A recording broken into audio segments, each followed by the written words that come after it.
Okay. Well, we're back and we're waiting for the feed to come up. They should be back from lunch any minute. I will say that the socials are quite interesting. Everybody is very, very curious about what that meeting was. There is one uh, common theory that's been spread, and that is that it was an altercation between the Okeefes and the Reeds, some kind of verbal thing that happened, and that both were spoken to by the judge in regards to courtroom decorum and all that other stuff. Welcome back, Shill. Thank you so much for the ordering. Hi, Maggie. All right, I'm going to bring it up so we don't miss anything, just in case. It was a blank screen before, so it does look like they'll be coming back shortly. Uh, but right now, we don't know exactly what it was since there were no court reporters in the courtroom at the time. So who knows? Who knows? There's also something going on in the actual YouTuber's case across the hall. Something about the Commonwealth filing a motion to revoke his bail over the stream he did the other day, actually discussing in detail something about the witness and making threats against the witness live on YouTube. Not really smart since his charges are about witness intimidation. Yeah, I don't know. It's and they all think it's like free speech, right? But when they're told that they can't be speaking on witnesses, you think like they would obey. Oh well, what are you gonna do? Hey, ma'am. Well, good to see you back. Mm, It looks like we're going to start with the cross-examination again of Jennifer McCabe. Uh, it does not appear that Alan Jackson is finished, and then we will have redirect by Hank Brennan. Mm. One of the questions I was thinking of during lunch was whether or not in this trial will be different than the first trial in regards to the testimony, perhaps, of the defendant, Karen Reed. Now, she did not take the stand in the first trial.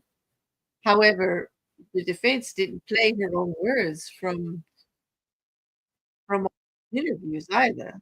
So I don't know. Is it important that she take the stand to try to clarify what she meant by some of that? Take some of the negativity.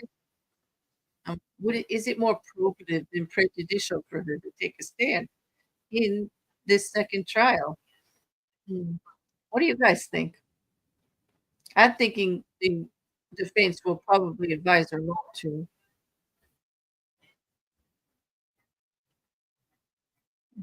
And I do not think she's really worried about what the jury thinks too much since she's sitting at the defendant's table scowling all the time and not really putting her best foot forward there either.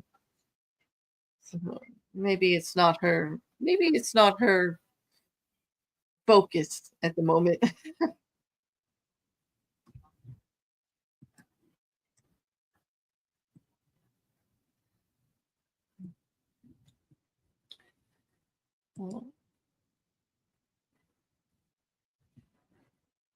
I mean, most of the time she's Karen Reed is on her laptop. She tries to keep herself busy. During Jen McCabe's testimony, she was agitated a bit. She was scowling yesterday. I haven't seen pictures yet today of her.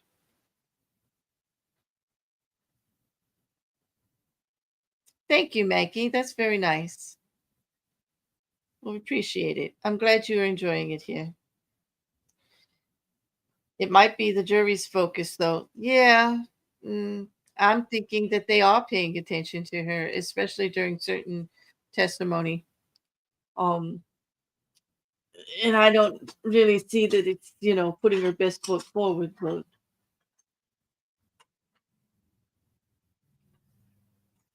and they're going to be making judgments on it.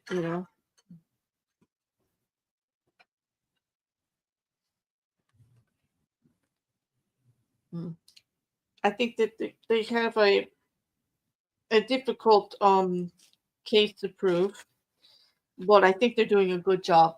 I think the defense also has a difficult time trying to tie this conspiracy together because, like, what motive do these people actually have to go against Karen Reed? Like, really? Is she all that? Seriously. Is she that important? And now they're trying to infer that perhaps John was actually beat up. And the majority of people on the socials actually believe he was. Like, I was surprised. The polls on some of the larger channels are all agreeing that he could have been. And I don't know where that's coming from.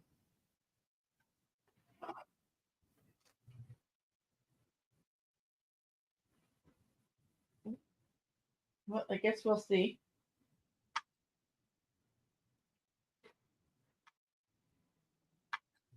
I don't know. I'm looking at Law and Crime. They put up a poll about it, and I was surprised.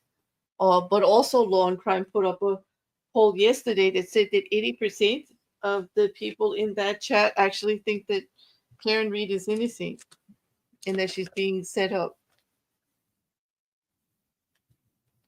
I don't really think there's enough evidence on either side on that one about the conspiracy at all.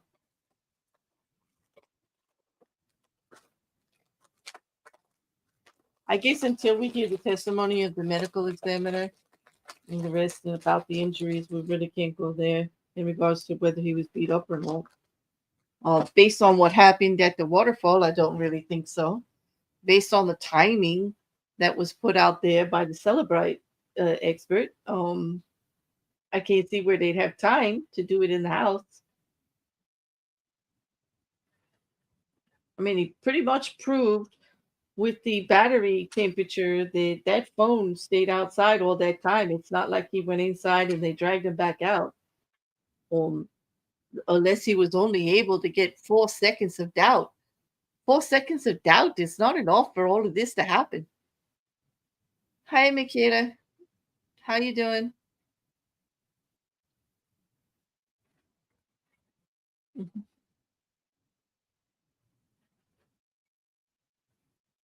I did not find out the reason for the actual delay. There's all kinds of speculation. The latest, the most popular one seems to be that there was some kind of verbal shenanigans between the Okeefes and the Reeds during, and that they were actually talked to by the judge as far as courtroom decorum. And it might go to say because the seating arrangements changed. One reporter actually put forward that Karen Reed had and her attorneys had complained because Paul O'Keefe was staring at her every time she went to sidebar, and she had to walk by him. And they might have some credence because they did change his seating, you know. I agree, Maggie. Like, why would anyone try to set her up? Like, what are they going to get out of it? Seriously, if your friend has passed away, don't you want justice? You don't want to set somebody up because you don't like them. You want justice. You want the real person who's responsible. Yeah, I know, Liam. Oh, boo hoo. He made evil eyes at me when I walked by. No, but they did change the seating. Could it be a coincidence? It could be. Like, we don't know for sure. We don't know for sure yet. But we are just waiting for them to come back. We're just past the hour now. She had said 45 minutes, didn't she? Like for the lunch. I don't know. I hope we're not having another secret meeting.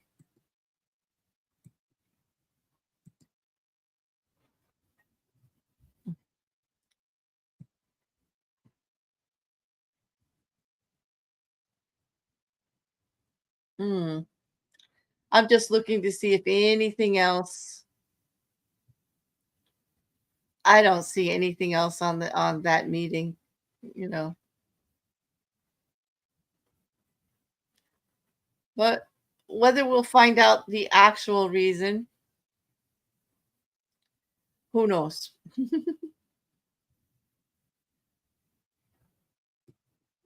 Just a bunch of speculation at this point. I do know that we will be continuing with the testimony of Jen McCabe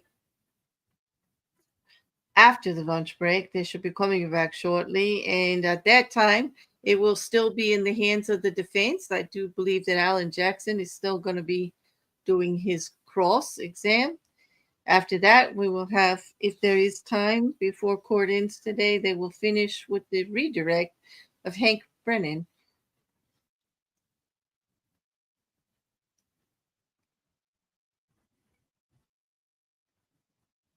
Yeah, all of this does feed her victim martyr behavior complex. Yeah, she's whining. She's there glaring at people, staring them down, making faces, you know, whispering to her attorneys. It's okay for her to act up in the courtroom. Yeah.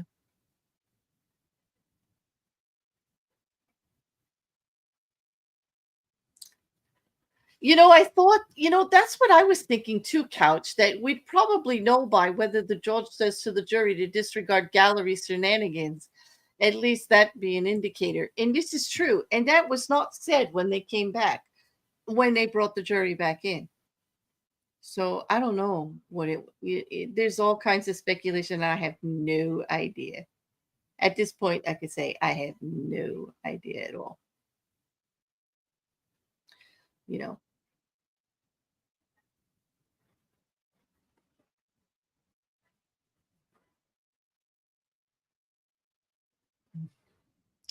I thought it is interesting for the jury to know that Karen did not go to the funeral and she has not actually talked to a single person from that friend circle, even though by most people's interactions and explaining the relationship, they were all very friendly with her, and especially Jen McCabe, that she liked her.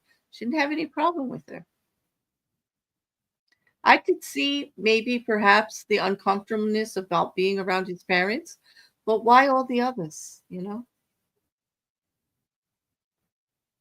And why not go to the funeral?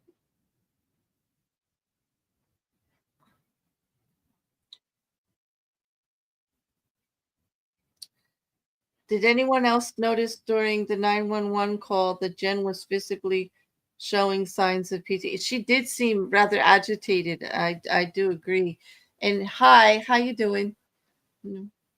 Let me know if you want the link. I haven't sent anything because it's been a crazy morning. It's been absolutely nuts. As far as like them taking these weird like little breaks and everything, and sometimes I'm coming in and sometimes I'm not. Hey Jen, welcome back.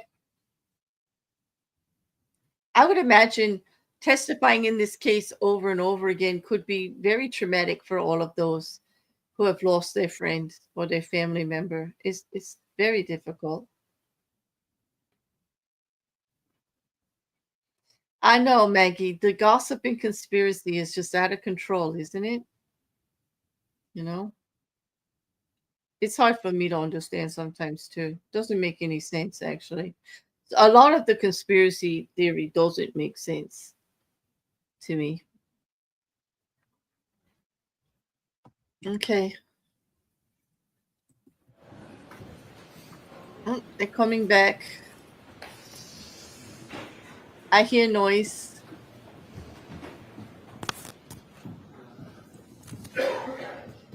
Looks like we're getting ready to come back now.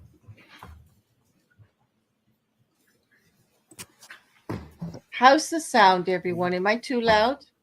I don't want to be too Court loud. of session, please be seated. All right, can we have Miss McCabe back, please?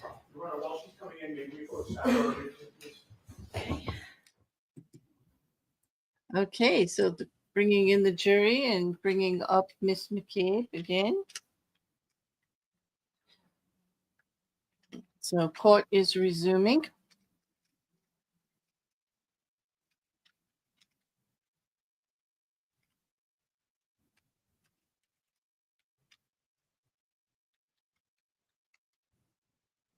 We'll see like when he actually gets to take this start his cross again.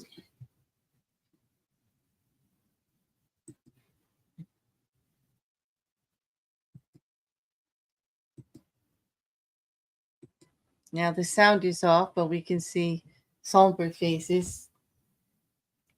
Part of the altercation was apparently between um Paul O'Keefe and Bill Reed, but since we really don't have any documentation of it, I can't say if that happened or not. Thank you. And Mandy wants to make sure that we all know the Celtics won last night, so everybody, yes, they did. Yep. I know, Mandy. It's a crying shame the way they get involved and invoke all these cases and harass everyone. You know, they're just causing more harm on a already horrible situation. You know, if you guys notice, Paul O'Keefe is sitting in the second row so that he cannot say anything actually without leaning over everybody to Karen as she walks by or look at her. You know, I don't know if that had anything to do with it either. I don't know. That's just what they're saying on the socials, Slick, and I can't really verify it because not even there were no journalists in the room, in the courtroom when the meeting happened.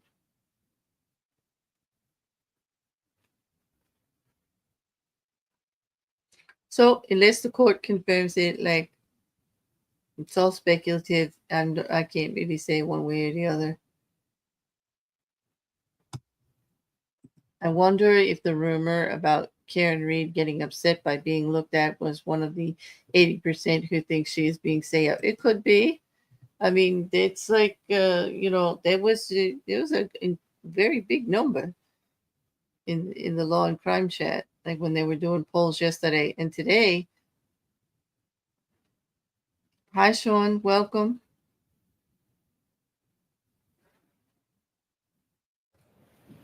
Okay, jury seated. Sidebar over. All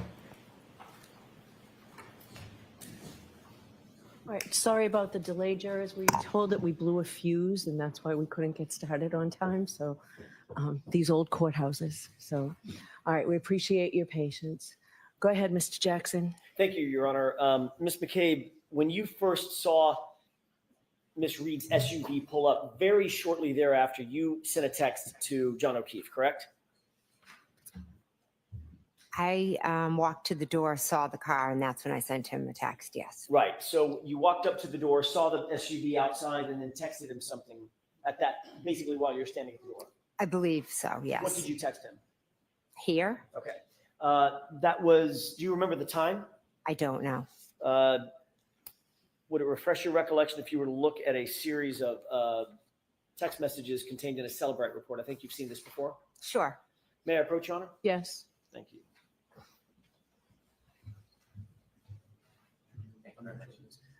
May I ask one foundational question before Okay. I give this to the witness? Ms. McCabe, I'm going to ask you about a series of text messages. It's not a memory contest in terms of the timing. I'm going to ask you about probably 5 or so. All of those purport to be contained in here. Do you remember the times of those 5 texts? I don't off the top of my head. Do you think it would refresh your recollection to look at all those in one felled swoop as you look at this document? So I don't have to go back and forth? Are these in evidence? This is not in evidence to my knowledge. Not yet. Would it help you to remember? Yeah. Okay, why don't you bring it to Ms. McCabe? Thank you. Thank you. This is just my sake. This one is, yeah, I just think it's so much. I might turn to that. Ms. McCabe, if you wouldn't mind, take a look at the tabs, not that whole document, it's too dense. Take a look at the tabs and go in reverse chronological order and see if that refreshes your recollection about the time and content of text messages that you sent to Mr. O'Keefe those early that early morning of January 29th.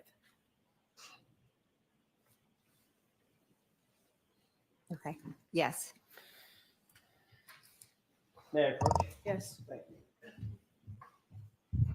I'm not going to have to remember the exact times of all 5, am I? I'll help. Okay. Thank you. Ms. McCabe, did you see a text on here that was consistent with your memory that you texted here? Yes. And was that at 12:14? I'm sorry, at 12:27 a.m. I don't know if exactly. I'm assuming if it's on that paper. If I may have just a moment, Your Honor.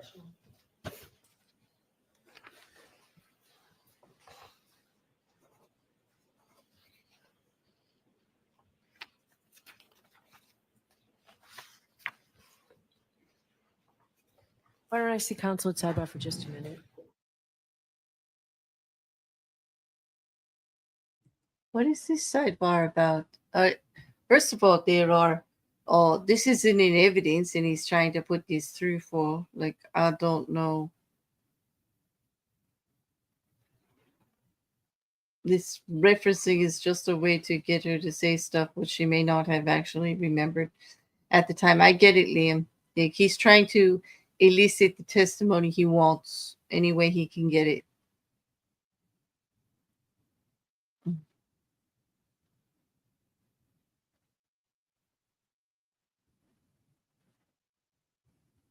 Yeah.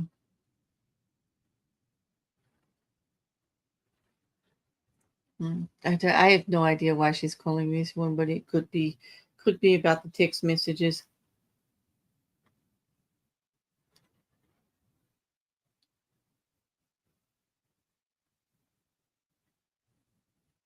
It was a short one.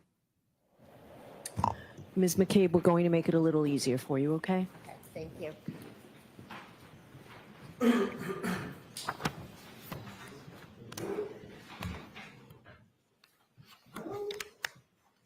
May I? Yes. Your Honor, I would offer the following stipulation at 12:14:27 on January 29th, 2022.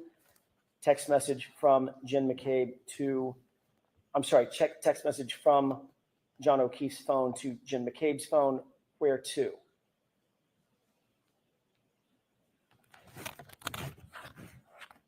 At 12:20, all these are on January 29th, 2022 at 12:27:33 from Jennifer McCabe's phone to John O'Keefe's phone. Here, exclamation point, question mark. Same date, 12:31:47 from Jen McCabe's phone to John O'Keefe's phone. Pull behind me. Same date, 12:40:31 from Jen McCabe's phone to John O'Keefe's phone. Hello. 12:42:09. Text message from Jennifer McCabe's phone to John O'Keefe's phone. Where are the letter U? Okay, thank you. Finally, 12:45:53 from Jen McCabe's phone to John O'Keefe's phone. Hello. I would offer the stipulation that those are correct times and dates and contents of the text messages between John O'Keefe's phone and Jennifer McCabe's phone on January 29th, 2022. All right, and that's what you're agreeing to, Mr. Brennan? Yes, Your Honor, is contained in the Cellbrite report. Okay. All right, folks, so I told you yesterday about a stipulation when I talked about something in the front one. This is similar. So what you just heard, both lawyers agree that that's information contained in a Cellbrite report. Thank you, Your Honor. May I continue? Yes. At some point, you indicated that, and by the way, Ms. McCabe, at 12:27, it's now been stipulated to, you texted a single word, here, exclamation point, question mark, correct? Yes. Okay. You indicate that you saw the SUV move up after it was in front of the 34 Fairview residence. It moved up some number of feet, correct? The next time I looked, it was at a different location. Right. Now, you did not see the white Jeep move from the place that you originally saw it in front of the mailbox, correct? I never looked out at the white Jeep. But you never saw that move ever. No. As a matter of fact, Mr. Higgins, that Jeep was in the same spot while Mr. Higgins was inside the residence until he left, correct? That's what I would assume, yes. Okay. And you never saw him go out and move his car and come back in or anything like that? I never did, no. After you,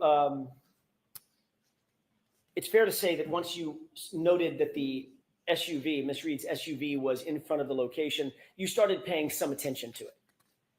I went to the door a few times to look out, yes. As a matter of fact, in the course of about 19 minutes, you went to the door no fewer than 5 times, correct? I'm not sure if it was 5. You've indicated in previously that for every time you went to the door and saw the SUV, you texted something, which are the texts contained in the document that was just stipulated. Is that right? I did text 5 times, you are correct. Okay. So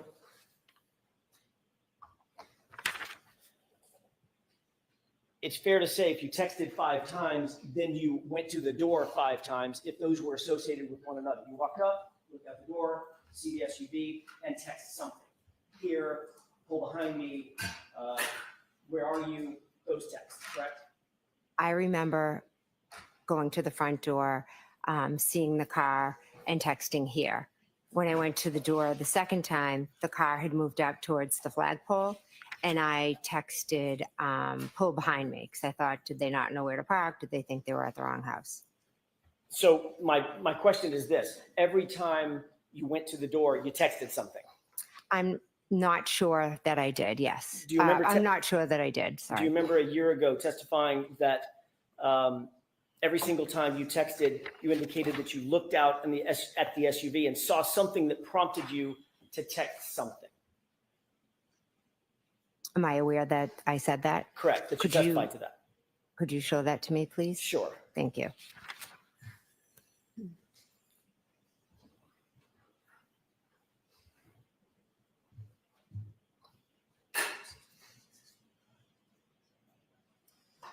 May I, Your Honor? Yes.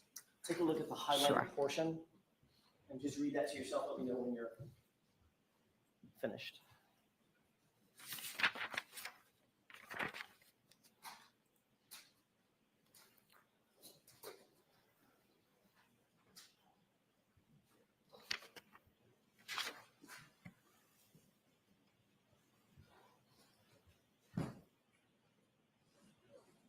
Okay. May I? Yes.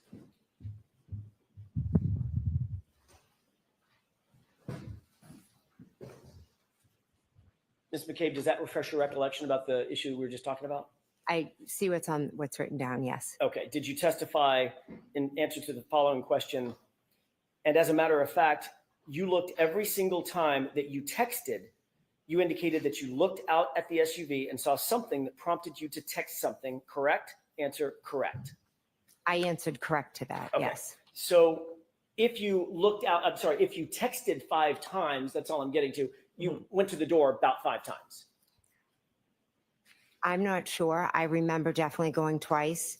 And again, if I misstated or I said I went 5 times, 4 times, I apologize. Well, do you think this testimony is in error? No, I don't. I'm thinking with my memory, it was 3 years ago, and I'm thinking that maybe I wasn't clear on that detail of how many times that I went to the door. And What I certainly, can tell you I'm clear on is that I did go twice, and I saw it. I saw it straight ahead. I saw it at the flagpole, and a third time further up. I cannot say with certainty with my memory today that I was up at that door every single time. I'm sorry. and then, and by the way, when you testified, as you just saw, Mhm. that was a year ago, correct? Yes. A year earlier and a year closer to the event, correct? Yes, it So was. your memory would have been a little bit fresher then than it is now, a year later. I don't think I can compare my memory then to now. You can't compare your memory. Do you think your memory gets better with time or fades a Sometimes, little with time? well, some things, unfortunately, I think about every single day with this case, the trauma of it Sure. and what I experienced and went through. And there are some things that I am certain I will never forget. And I know for sure where the car was, and I know for sure I sent those 2 texts, but I apologize if I misstated. I went up more than I did. I'm just trying to give you what I remember today. Let's talk about those texts and Mhm. and you looking out the door. You did approach the door and you saw that the vehicle was there the initial time, correct? That's one. When I texted here, yes, And you texted here, exclamation point, question mark. Is that right? correct. And you indicated that when you first saw the vehicle, it was straight out ahead of you in front of the front door, and it was stationary. Is that right? Yes. Yes, Then you said you went back to the door and you saw that it had moved up, quote, a little bit. Isn't that right? yes. Toward the flagpole. Is that right? Was that the flagpole? Yes. And when you saw that it had moved up toward the flagpole, then you texted again at 12:40, which has been stipulated to hello. Is that right? When I saw it move up to the flagpole, I believe I texted pull behind me. When you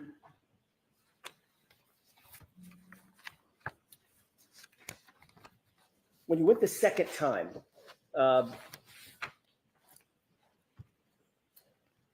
and by the way, it's my mistake. I got I jumped over one. It was 12:31:47, which we stipulated to pull behind me. That's when the SUV was up closer to the flagpole, correct? I believe so, yes. Then you went yet again at 12:40 and saw the SUV yet again and texted hello. It was the second hello. I'm not sure if that was when I texted hello. But you did see that the SUV had moved again. Yes. Now, where was it? At first, it was straight ahead. Then it was at the flagpole. And then it was further up. Then at 12:42, 2 minutes later, you texted, where are you, correct? Yes. Okay. At that point, it was still up by the flagpole. No, I'm not saying that it was still outside. Where was it? I'm not sure where the vehicle was. At 12:45, you texted yet again, hello. Is that right? Yes, I did. You indicated that was, you texted hello the last time you saw the vehicle. Is that right? I'm not saying that today, no. Well, did you say it previously? In my testimony, did I say that the last time I texted? Do you have that written that I could see? You just read it. Well, that was your question that you had read to me. I never came out and said that. Ms. McCabe, I asked you if you testified to that a year ago. That's my question. Did you testify to that a year ago, that when you went, every single time you went to the door, you texted something because seeing the vehicle prompted you to text something to John? That's a summary of maybe the, Did you testify to that a year ago? to what? That when I went to the door? Yeah, different times when I went to the door, I did text, yes. And then you testified as well that you went to the door a final time and saw that the SUV was gone. It had left, correct? Yes, at one point I did. And that was just a couple of minutes after your last text at 12:45. Is that right? I'm not sure of the time. Matter of fact, you've testified previously that it was around 12:50 that you last went to the door and noted that the car was completely gone. Is that right? I'm not sure of that. You're not sure of that? No, if you could show me, I'd appreciate it.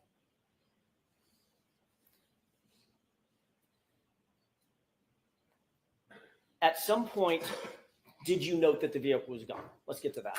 Yes, Around what time was that? I do not know. 12:45, a little before, a little after? I'm not sure. I can't give a time. Would it refresh your recollection to look at how you testified to that particular time last year? Sure. May I? Yes. Thank you. The highlighted portion, Thank you. Ms. McCabe?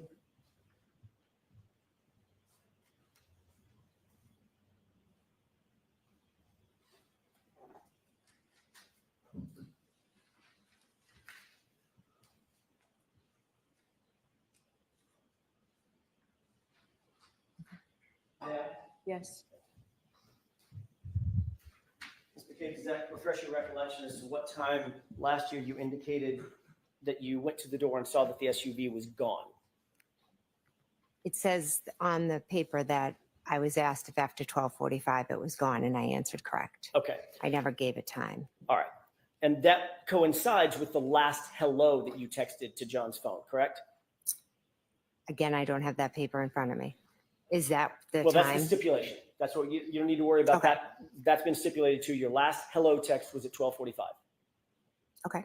Okay, Yes. so that coincides, that testimony from last year coincides with your last text message saying, hello, you noted that the SUV at that point had gone, had left, correct? Correct. So if I hear your testimony correctly, you saw the SUV in position 1. Yes. There was a text or something, or 2 maybe. Then you saw it in position 2. You went back to the door and noted that SUV had moved and it was now closer to the flagpole, correct? We've just asked 2 questions. It had moved closer to the The flagpole. first question is, you said I saw it and I sent a text or 2. I know I just said 1 here. Okay. Then you saw it a second time, Correct. and now it's closer to the flagpole. Yes, correct. And there's texting going on. I'm not getting down to the minute of the text, but there's texting going on. You're sending texts. I'm sending, yes. Then you went back to the door a third time and saw that it had moved beyond the flagpole, correct? Correct. Then, according to your testimony last year, you went back to the door at least a 4th time to see that it was gone, correct? I believe so, yes. Okay, so at bare minimum, based on your testimony today, you were at the door looking out the window at that portion of either the yard directly in front of you and in front of the house, or toward the flagpole or beyond the flagpole 4 times, correct? From last year's testimony, but what I remember today No, with Ms. McCabe, that's not certainty my is question. twice. You need to let her answer the question. Answer your question, please. Go ahead. What I remember certainty is looking at it out front, at the flagpole and beyond. I don't remember how many times I went up to the door. I was back and forth. Right. But according to you, you saw the car in 3 different positions, correct? Correct. So that's at least 3 times to the door, correct? Correct. And you saw the car gone, right? Correct. 3 plus 1 is 4, correct? Correct. So now you're telling us that you went to the door a minimum of 4 times and looked across that yard at the SUV, correct? Correct. Okay.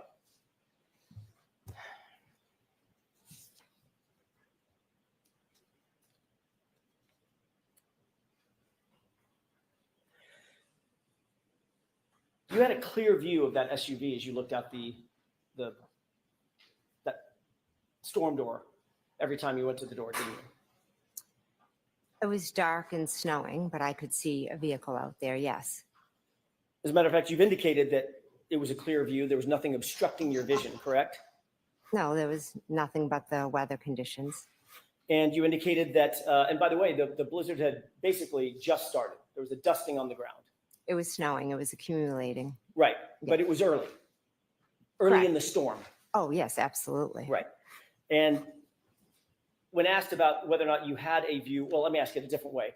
In terms of your view of the SUV and the distance from the storm door to the SUV to that curb line, there was nothing obstructing your view. You had a clear view of that, a good view of the SUV, correct? When I looked out the window, I could see the SUV in front of me, yes.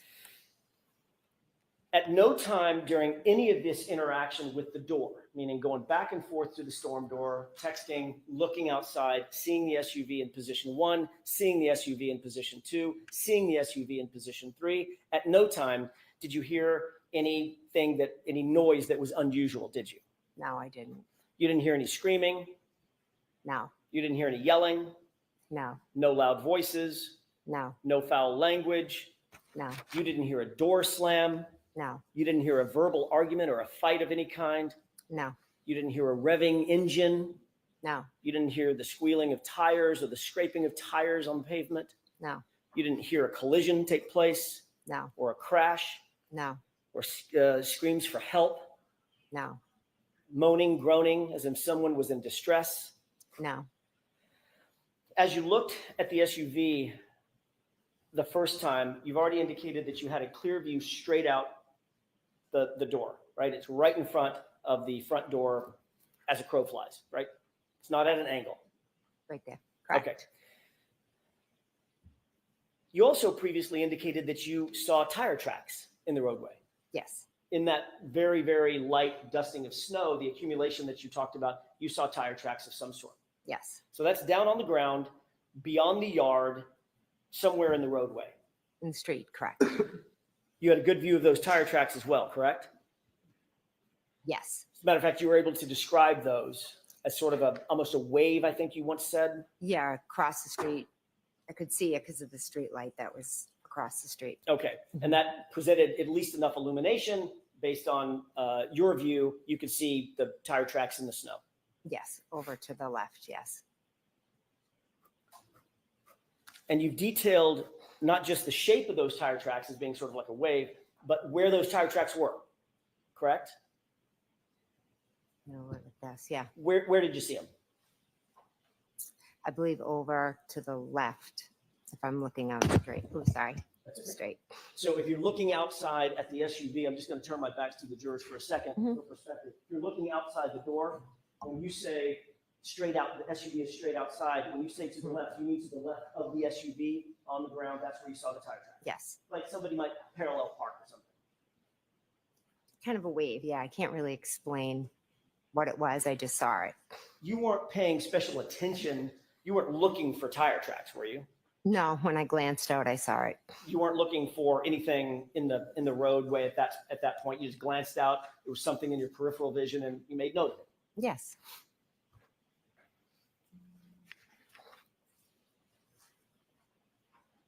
And the only thing between you and the SUV as you looked out was the lawn. Correct. There's no ditches or hills in that lawn. It's a flat lawn, correct? I wasn't looking at the ground. I was just kind of looking like I am at you That's right not my now, question. straight. You know that lawn. You've been to that house 100 times, 500 times. There's no ditches or berms or hills or mountains on that lawn. It's just a flat lawn, right? I guess you could categorize it as flat. Yeah. Can we take a look?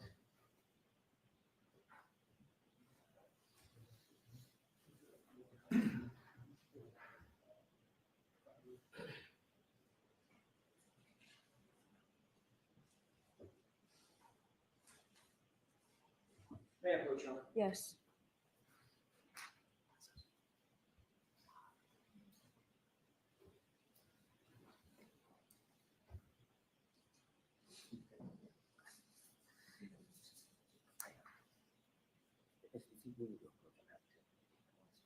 Okay. Can you take a look at that Sure. photograph for a quick second? Tell me if you recognize it. I do. Yes. What do you recognize that as being? 34 Fairview. That's the same photograph with just a little modification on it that you saw a few minutes ago. Yes. Your Honor, I would ask that that be marked as identification. Okay. Wish to publish? Not for identification, no. I'm happy to read it as, Your Honor, if I may, if it's marked for identification, I wouldn't object to showing it. Okay. All right. It's a chalk at this point. Okay. may I publish? Yes. Thank you. May I approach? Yes. Thank you. There you go. Mr. Wall, can you make that? There you go. Thank you. What's depicted in that photograph? 34 Fairview. Do you see the front door that you went in? I do. Yes. Can you point it out for the jurors, please? Sure. Right there. Okay, the one with the brick steps leading up to it. Yes. Now, with this perspective, can you point out the side door? Sure. That looks like a screen door just to the right of the hedges. Yes. With that perspective, can you point out the garage door? Or that one. Sorry. That's just to the right of the window inside that recess of the home? Yes. Okay. And does that fairly and accurately depict the lawn as it was on January 28th, 29th, other than the fact that it's different weather, the Right. shape of the lawn? Yes. Okay, thank you. Put that down, Mr. Wall. So what was that marked as, Madam Court Reporter? Thank you. Your Honor, I would ask to move that in evidence. If we need to take a minute on that, I'm happy to, but that is my request. Is there an issue? No, I won't object. Okay.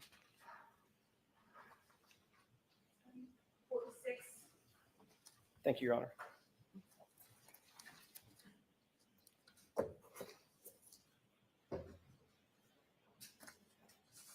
May I continue, Your Honor? Yes. The first time you looked out over that lawn to the SUV, you did not see John O'Keefe, did you? No, I did not. He was not outside that SUV. No, He was not standing or sitting. not that I saw. He certainly wasn't on the ground, was he? Not that I saw. The second time you looked out and saw the SUV, now the SUV is more toward the flagpole, correct?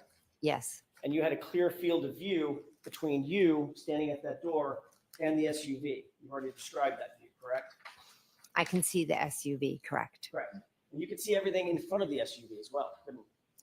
I just would go to the door and look at the SUV. I wasn't taking in all the surroundings of. Right.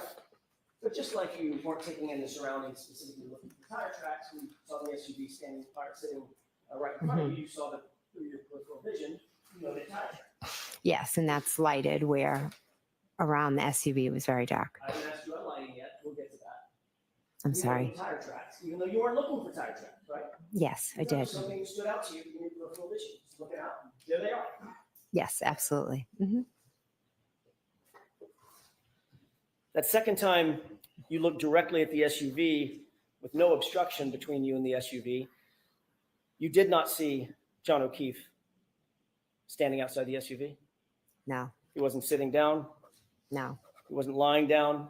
no, You certainly did not see his body in the snow toward that flagpole. no. And you would have been looking directly toward that flagpole, correct? was Directly. I was looking at the vehicle. Directly toward the flagpole, Miss McCabe. I was looking in the direction of the flagpole Right. at the vehicle. Yes. And you saw no body in the snow, did you? I didn't look for a body in the snow. I didn't ask you if you looked for one. You weren't looking for tire tracks either, were you? But you saw those. I did see those. Yes. And you did not see a body in the snow. No, I did not. John O'Keefe, 6'2", 216 pounds, brawny guy, big boy, right? I don't think I'd refer to him as a big boy, but he was tall. Yes. All right.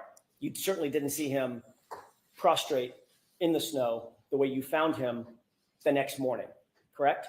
Later that morning, I didn't see anything on the ground. No. correct? The third time you looked out toward that SUV, it's still in the direction of the flagpole, but a little further up, a little deeper to the right, correct? Yes. Again, looking directly in the direction, at least, of the flagpole and that area of the yard, you were looking beyond that to the SUV, correct?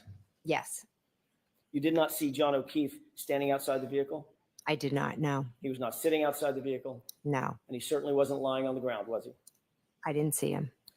And the last time you looked out, Miss McCabe, this is now 12:45 or so. The last time you looked out, the SUV was gone. Is that right? Yes. But you were still looking in that direction because that's the last place you saw the SUV. Is that right? I looked out the window like this. I wasn't searching anywhere, but just glanced out the window, and I didn't see it. I'm just asking you a direction, not whether or not you were searching. I know you didn't see that search party. That's not my question. My question is, were you looking toward the area where you last saw the SUV around 12:45 a.m.? Yes. That would be directly across the lawn, directly past the flagpole, and directly into the street where you last saw the SUV, correct? I glanced out. Yes, correct. And the same way you glanced out at the SUV, to use your words, glanced out and saw the tire tracks, right? Correct. Yes. But you did not see John O'Keefe standing on the lawn. No. You did not see him sitting on the lawn. No. And you certainly did not see his body lying on the lawn, did you? No. No, I did not.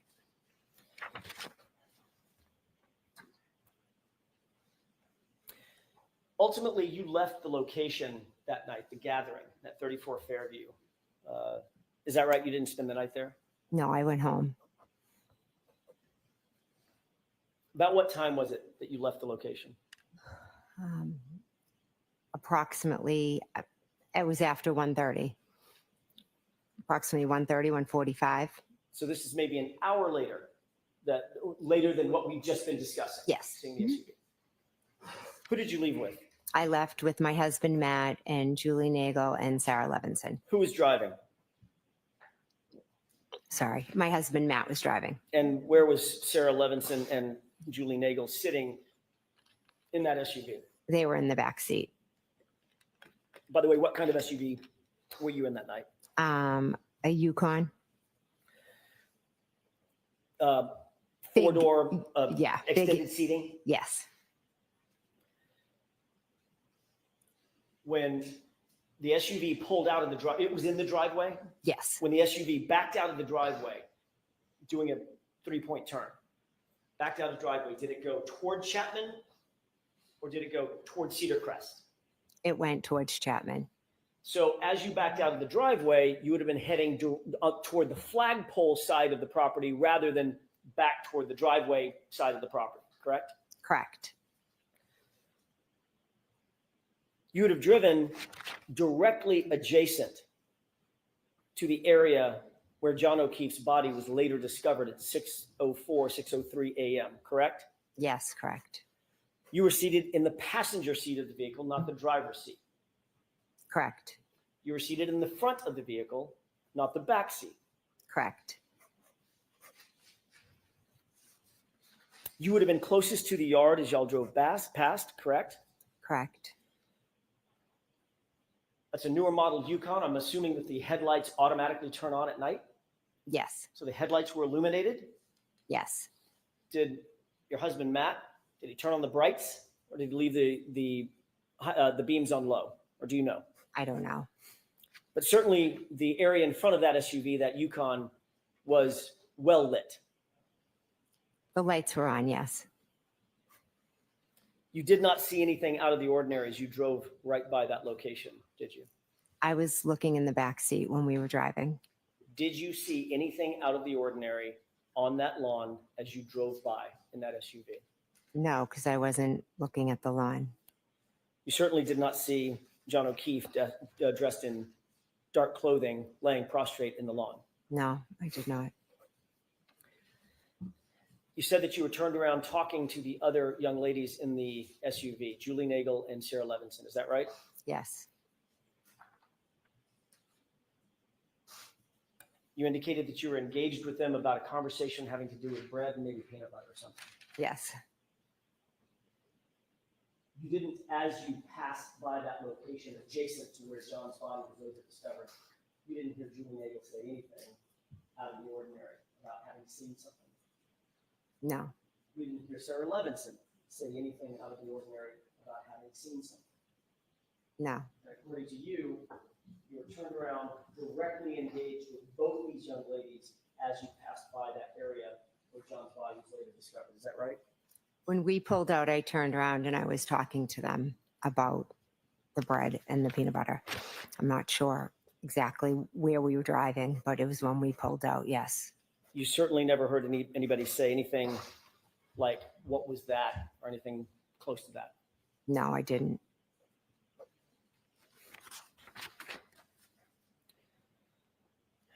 I'd like to turn your attention to your arrival back at 34 Fairview just after 6 a.m. the next morning. You indicate that the visibility was relatively poor and that you could not see John O'Keefe on that lawn from your perspective, correct?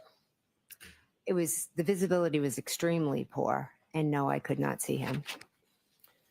You were in the front seat, passenger side. Yes, I was. It was Karen Reed who actually saw Mr. O'Keefe, jumped out of the car, and began attending to him immediately, correct? Karen got out of the car and ran to John O'Keefe. And you stayed by the car, and Miss Roberts ran over to assist Miss Reed in giving first aid to, at least initially, to Mr. O'Keefe. Is that right? No, that is not. Carrie got out and walked over, and then I got out and walked over.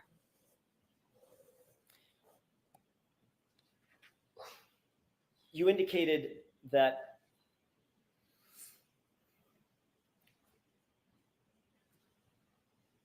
well, let me ask a different question.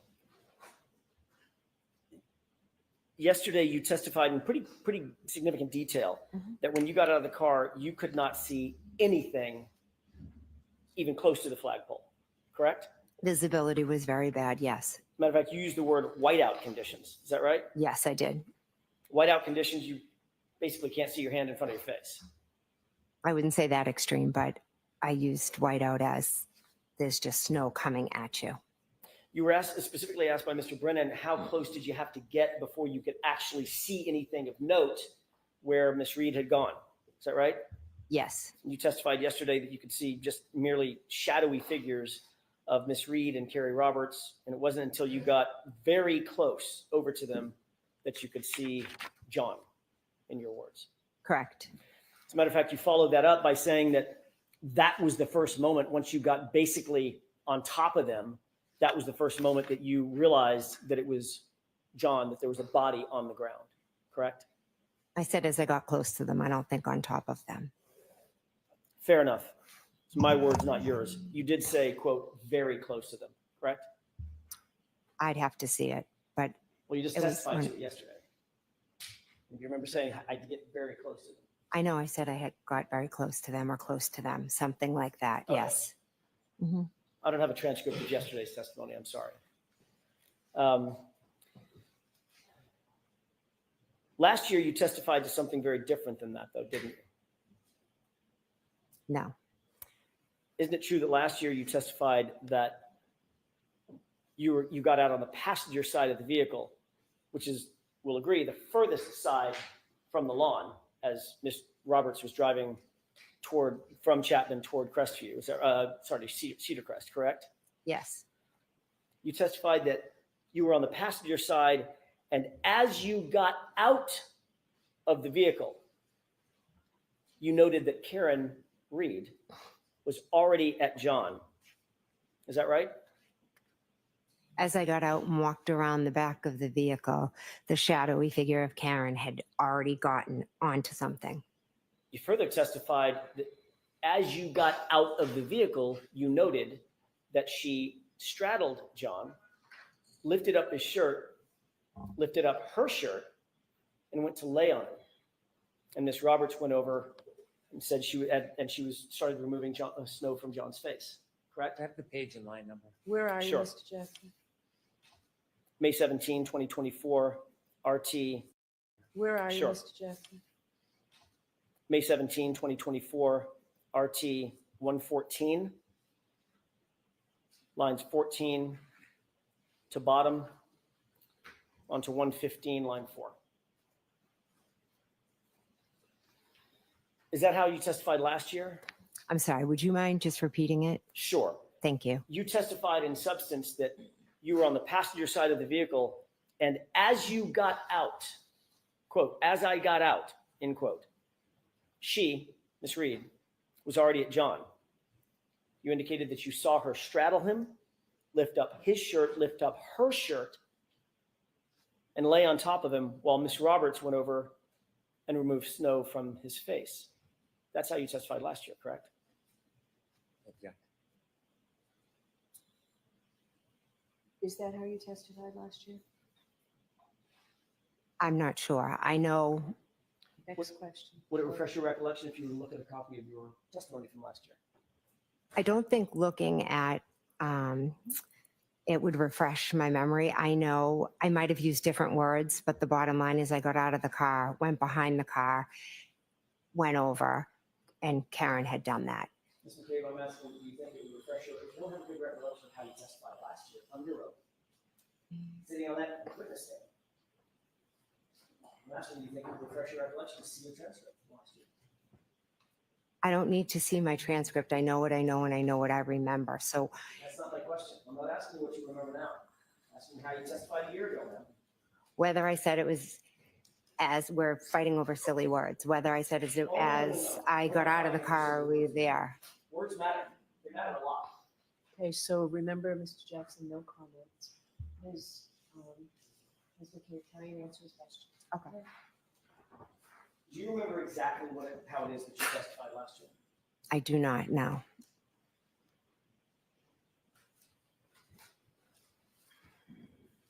May I approach? Yes.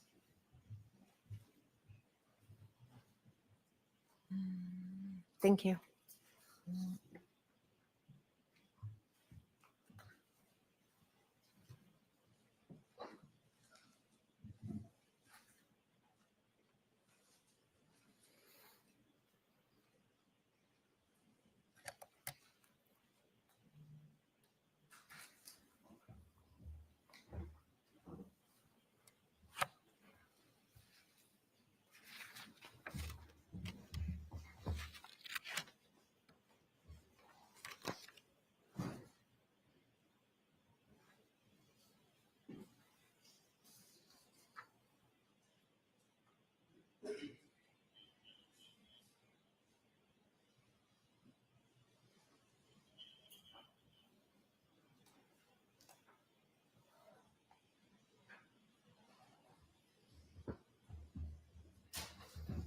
May I, Your Honor? Yes. Thank you.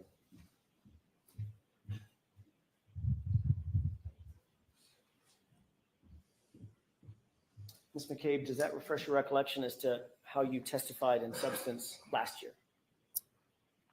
I see what it says, I said, but it's a little bit different than what you stated. Okay, then let's walk through that. Did you indicate last year that as you got out of the vehicle, that's when you could see what Miss Reed was doing with John O'Keefe, down to the detail of pulling her shirt up and pulling his shirt up to try to go skin to skin? I object. And Why don't I see it side by? Why don't you bring it with you, Mr. Jackson, please?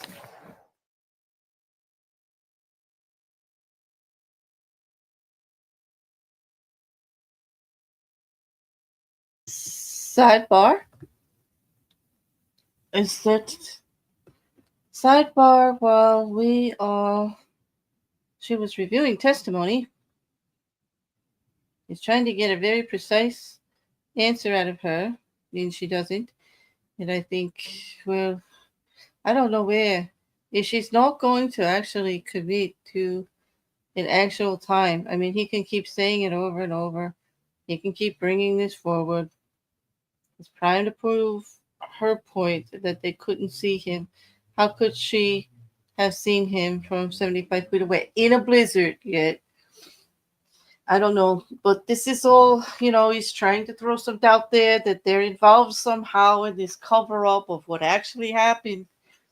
So far, there's a lot of corroboration of what actually happened. Well, we'll see. We're back. All right, now you can go ahead. Thank you. Ms. McCabe, is it true that you had the following colloquy last year on this subject? Answer: I was on the passenger side, so as I got out, she was already at John. Question: so she gets out and essentially makes a beeline over to where John was. Answer: correct. Question: and you're getting out of the passenger side, and by the time you come around the car, she's already there. Answer: yes. Question: and when she gets over there, what, if anything, could you see at that point? Answer: she straddles John and lifts up his shirt, and then she lifted up her shirt and went to lay on him, and Miss Roberts went over and she was removing the snow from his face. Is that how you testified last year? Yes, that's how I answered the questions. Okay. Clearly, you didn't indicate last year that it was whiteout conditions. You could see nothing of the kind, and you had to get, quote unquote, very close to him before you could see anything, correct? objection. Sustained. It's the first word that's problematic, Mr. Jackson. Yesterday, you testified that it was whiteout conditions.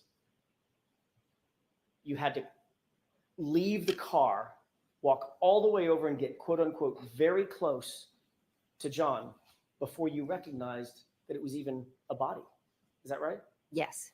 But last year, you testified that you were still at the car when you noted the detail of Karen basically giving life-saving aid to John. You could see that clearly all the way from the car, right? Objection. Is that what you said, Ms. McCabe? No.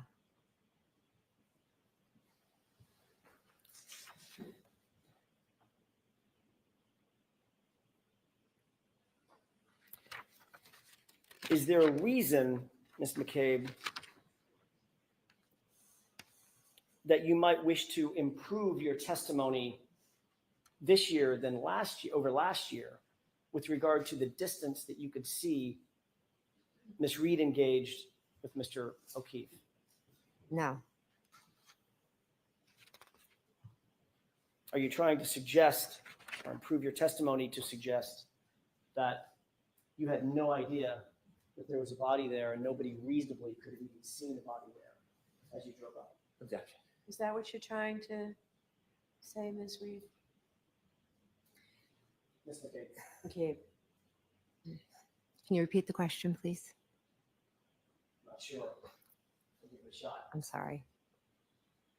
Are you trying to improve your testimony this year over last year to suggest that reasonably nobody could have seen where John was from the car. I'm not trying to improve my testimony, no.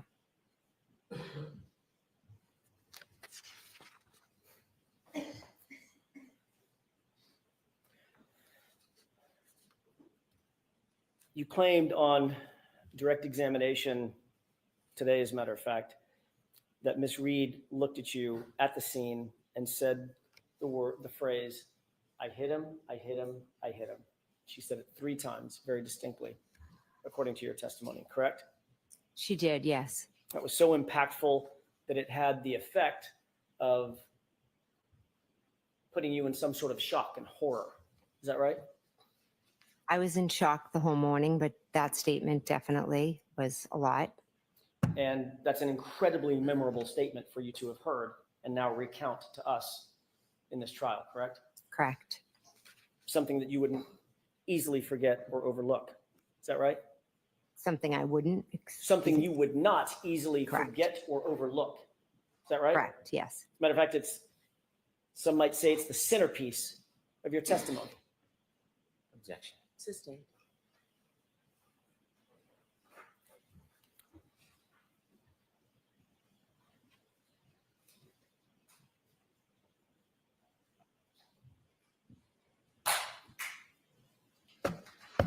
Ms. McCabe, you testified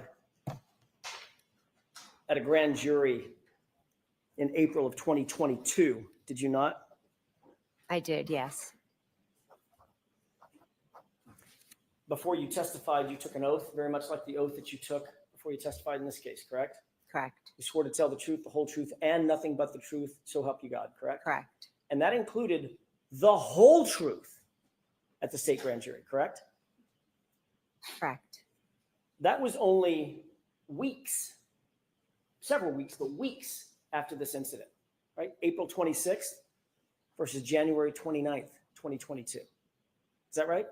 Correct, yes. Things were much fresher in your mind then than they are now.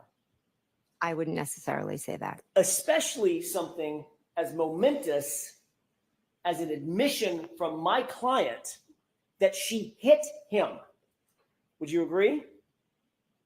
Would I agree that she said that? Would you agree that that would be fresh in your mind? Something as momentous as that. You wouldn't forget that. I will never forget it. You wouldn't overlook that. I will never forget it. You would not overlook that either, would you, Ms. McCabe? I answer the questions I'm asked. Can you answer the question that I just asked? You're not answering my question. Would you overlook that? No. And the reason you wouldn't overlook it is because it was so impactful on you, having heard that. Not once, not twice, 3 times. I hit him, I hit him, I hit him. Is that right? Yes.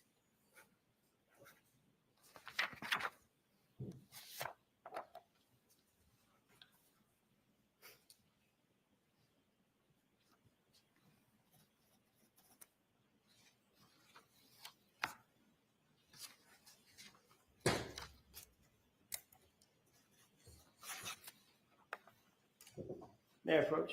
Yes.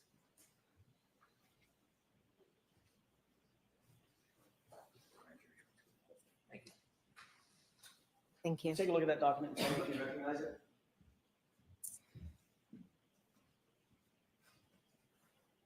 it. Yes, I see it.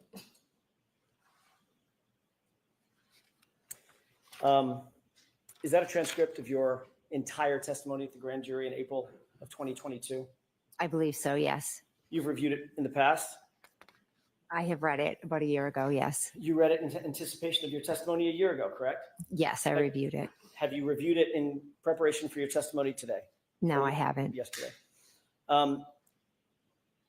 Ms. McCabe, turn to the page or pages in that transcript where you recount to the grand jurors that my client said, I hit him, I hit him, I hit him. This is over 227 pages. Take your time. How long did you say it was, Ms. McCabe? 227? I'm not going to let her read 227 pages. You reviewed it before, haven't you? I reviewed it a year ago, yes. You read the whole thing cover to cover, didn't you? I skimmed through it. One of the most important points in your testimony yesterday and today is recounting these jurors the phrase, I hit him, I hit him, I hit him. Is that right? Objection. To the form of that, I'm sustaining it. Was it important to you to tell these jurors that you heard my client say, I hit him 3 times?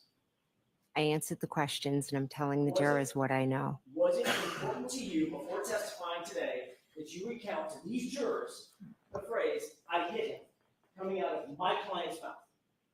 Your client said she hit him. Yes. That's not my question. Listen to my question, Ms. McCabe. I'm sorry. Was it important to you before you testified to tell these jurors under oath that my client said, I hit him 3 times? As a juror, as a witness, it's important to tell the truth and to answer the question you were asked. And in point of fact, in your entire grand jury testimony, you never said, my client said the words, I hit him, did you? Again, it's 227 pages. Ms. McCabe, you were there. They're your words. I'm not asking you to rehearse something. You were there. Did you tell the grand jurors that my client said I hit him? I have testified a number of times, but I was there the morning of January 29th when your client said, I hit him, I hit him, I hit him. Did you tell that to the grand jurors? I'm not sure. It's because you didn't, did you? Again, I'm not sure. Ms. McCabe, you were asked in your grand jury testimony no fewer than 12 times, 12 separate times, you were asked to repeat words that my client said both before, going to, and at the scene at 34th Fairview that morning. Correct? Objection. Do you know the answer to that? No. You were asked multiple times what my client's words were that you heard her say going to and at the scene, correct? I was correct. And you recounted those words truthfully and honestly at that time, correct? Correct. Because you were under the same oath that you're under today. Correct. And things were much fresher in your mind then than they are now 3.5 years later. Would you agree with that? I hit him, I hit him, I hit him is just as fresh today as it was 3 years ago. Turn to page 190, if you wouldn't mind. Sure. For court and counsel lines 10 and 11.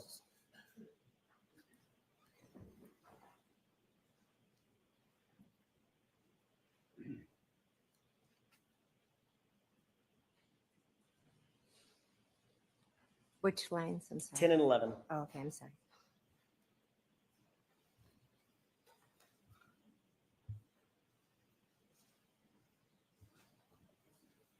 You recounted what Ms. Reed said to you over the phone to the grand jurors, correct? Correct. And what she said at 4:53 a.m. was, did I hit him? Could I have hit him? She didn't say it. She asked it, correct? She didn't say that at 4:53. Did you testify that what Ms. Reed said to you that morning over the phone was, could I have hit him? Did I hit him? Yes, I did. May I approach? Yes. Oh, sure.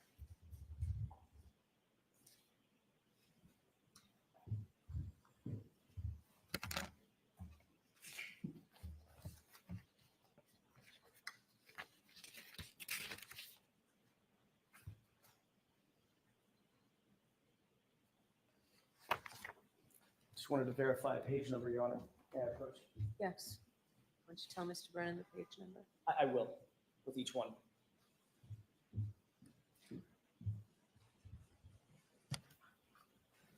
If you turn to page 192.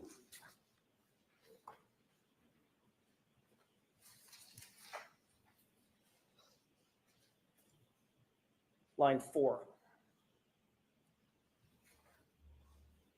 What did you tell the grand jurors my client said in that answer? Foundation.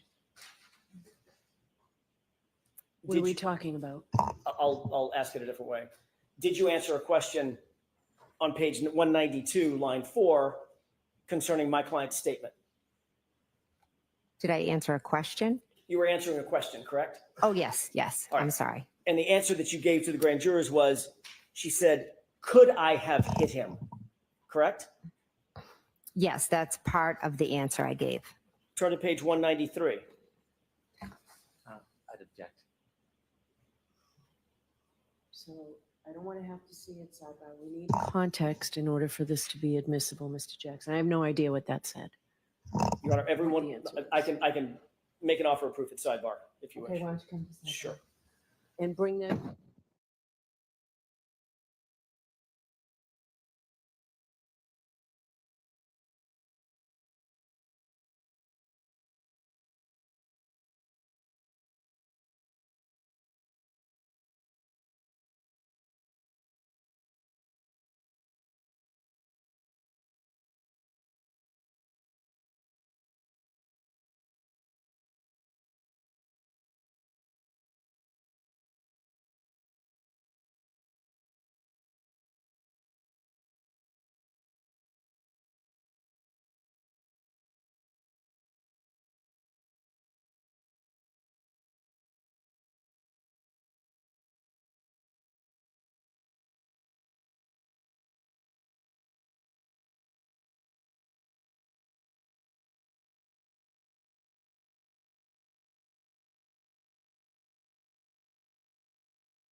May I first witness? Yes. Do you have an extra copy for yourself, I have Mr. notes. Jackson? I have Okay. notes. Thank you. I think my notes is.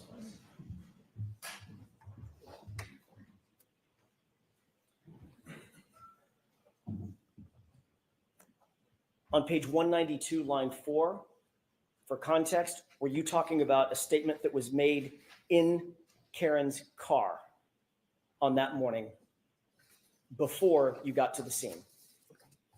192. 192, line 4.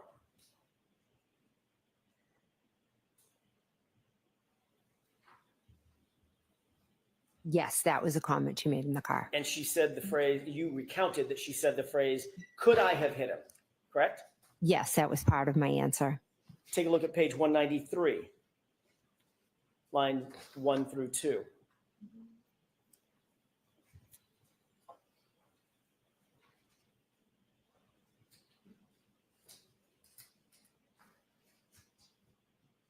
This was also in the context of a conversation that was in Karen's car, correct?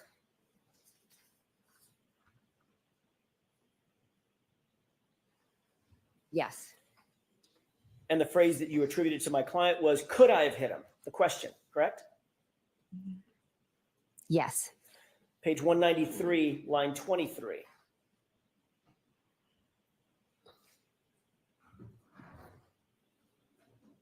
In the context of being in John's driveway at One Meadows, Yes. and you attributed the statement, and she's asking if she could have hit him, correct? Yes, when she showed me her taillight. Page 201, lines 23 and 24.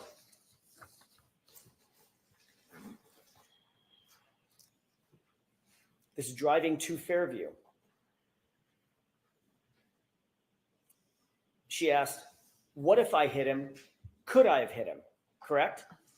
Can you tell me the lines? I'm sorry, lines 23 and 24. Page 201. Okay, sorry.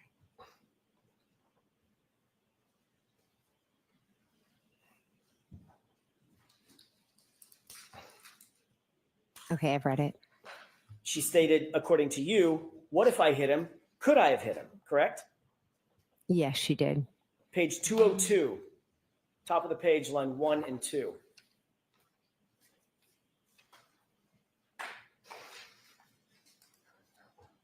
again, in context, this is driving to Fairview before you arrived at Fairview. And she again asked, quote, according to you and your testimony in front of the grand jury, could I have hit him? Correct? Yes, I see that here as part of my answer. Then turn to page 208, lines 24 and 25.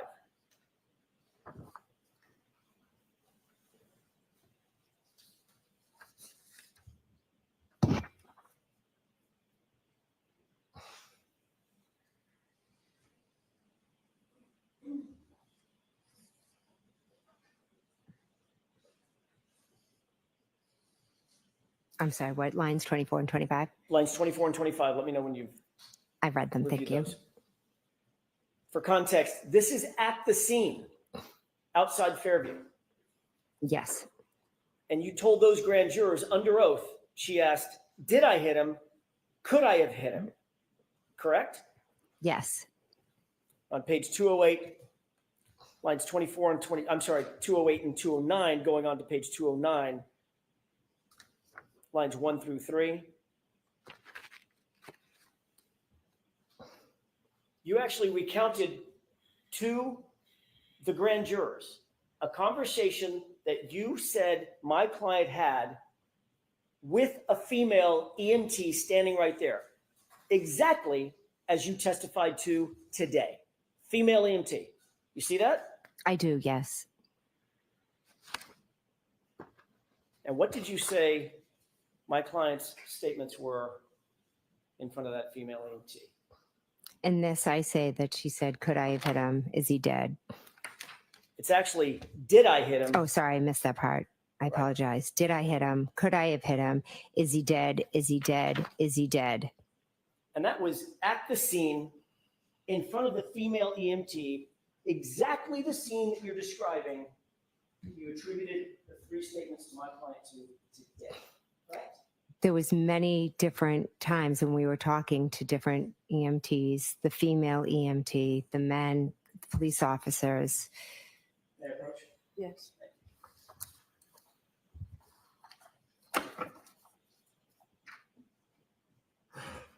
Yeah, just a moment, Your Honor. Sure.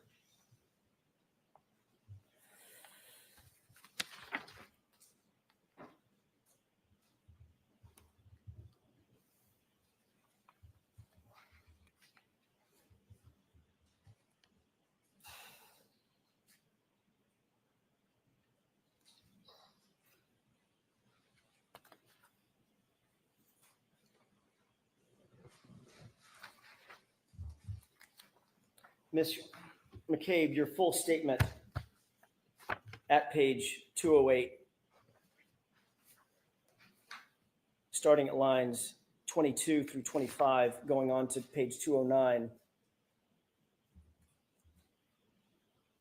down to line 4, was, quote, so there are different, police officers getting statements from us. And at one point, I'm standing with Miss Reed and she's saying, did I hit him? Could I have hit him? And there was, I believe, an EMT, a female, standing right next to me, listening to her yelling, did I hit him? Could I have hit him? Is he dead? Is he dead? Is he dead? It was pretty much nonstop. That was your testimony in front of the grand jurors, correct? Yes, it was. And that was April 26th, 2022, correct? Correct. Not one time. Not one time, Ms. McCabe, did you utter the phrase, I hit him, as it relates to my client in front of that grand jury on April 26th, 2022, did you? Not once. I'd have to read through the 227 pages to see. As you sit here today, do you remember ever saying to those grand jurors, she said, I hit him, I hit him, I hit him, in front of a female EMT? I've spoken to in a few grand juries. What I said specifically at different ones, I don't recall at this moment, but I do know that morning your client said, I hit him, I hit him, I hit him 3 times, and there was a female EMT there.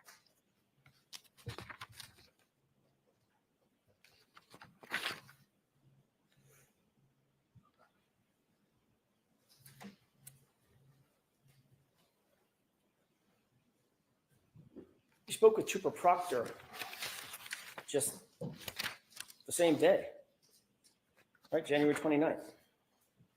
Yes. Trooper Proctor was taking notes Yes. about your conversation. Yes, he was. You reviewed those notes, as a matter of fact, at some point. I didn't review his notes. I think I've seen a report at one point or another. On that very day, January 29th, 2022, when you were asked to recount what happened at the scene, who was doing what and who said what. You never told Trooper Proctor that my client said, I hit him either, did you? Oh, I told him. Yes, I did. He just leave that out of his report? I'm not responsible for his report. No, you're not. But you have read his report. So again, no comments, Mr. Jackson. You have read his report, right? I have seen it before, yes.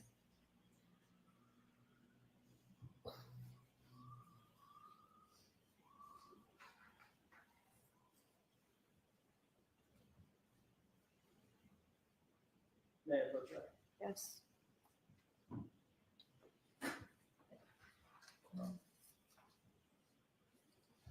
Thank you.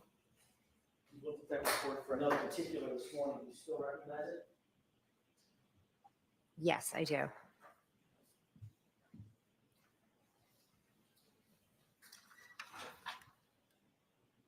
Can you review that report, scan it, and let me know when you're done?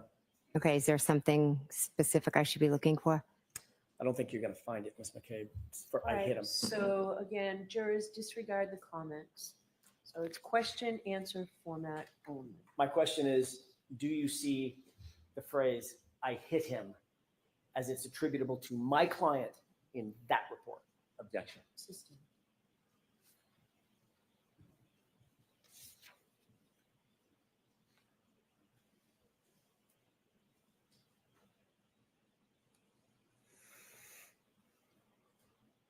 Do you recall telling Trooper Proctor that my client said, I hit him, I hit him, I hit him?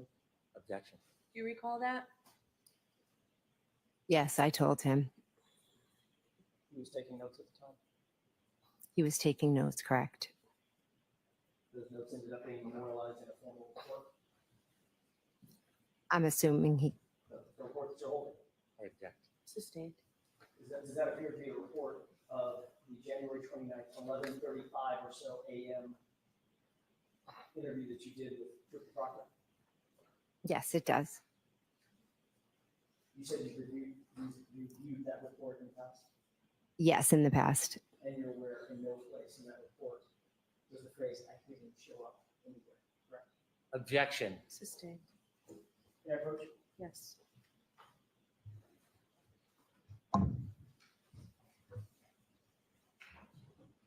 Oh, I'm sorry, I'm going to approach the witness. Sorry, I'm sorry. I'm being vague. I was just grabbing the report back. Sorry.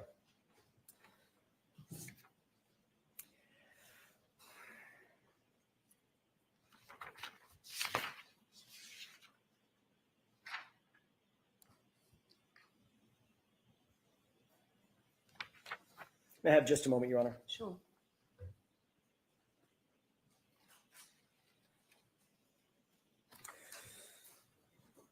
I want to draw your attention to the very early morning hours of January 29th, around 4:53 a.m. when you indicated you received that phone call from Kaylee's phone. Do you have that time and date in mind? Yes, I do. My client told you that John had not come home, correct? Yes, And you knew that Miss Reed at that point was awake and looking for John. I didn't know what, I just knew that she was awake and screaming. Right, because she was worried about where John was. Objection. Sustained. You've been asked who you communicated with first thing that morning after you received that first call from Miss Reed. Is that right? Yes, You were asked by Trooper Prince in her formal interview. Trooper Prince interviewed you on February 1st, about 3 days after the incident, correct? I've met with a lot. I don't really remember specific Do days. you remember a female trooper Yes, I do, actually. in your house? Yes, Or I should say at your house? yes. That was around 3 days after the incident? Was it Tuesday maybe? Yeah. I don't know. I wasn't there. I think so, yes, if Okay. it's the one I'm thinking. You were also asked at the same grand jury who you communicated with on the morning of January 29th. Okay. Remember that? Not specifically. Would it refresh your recollection if we were to take a look at that, a specific page of that grand jury transcript? Sure.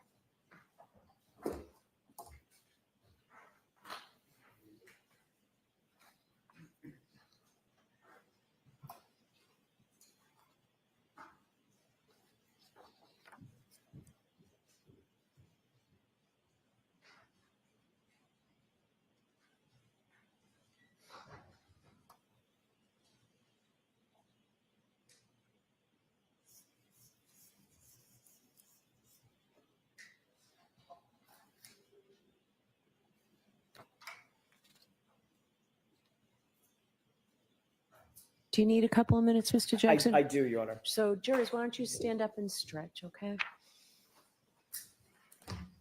You can too, Ms. McCabe, if you want. Thanks.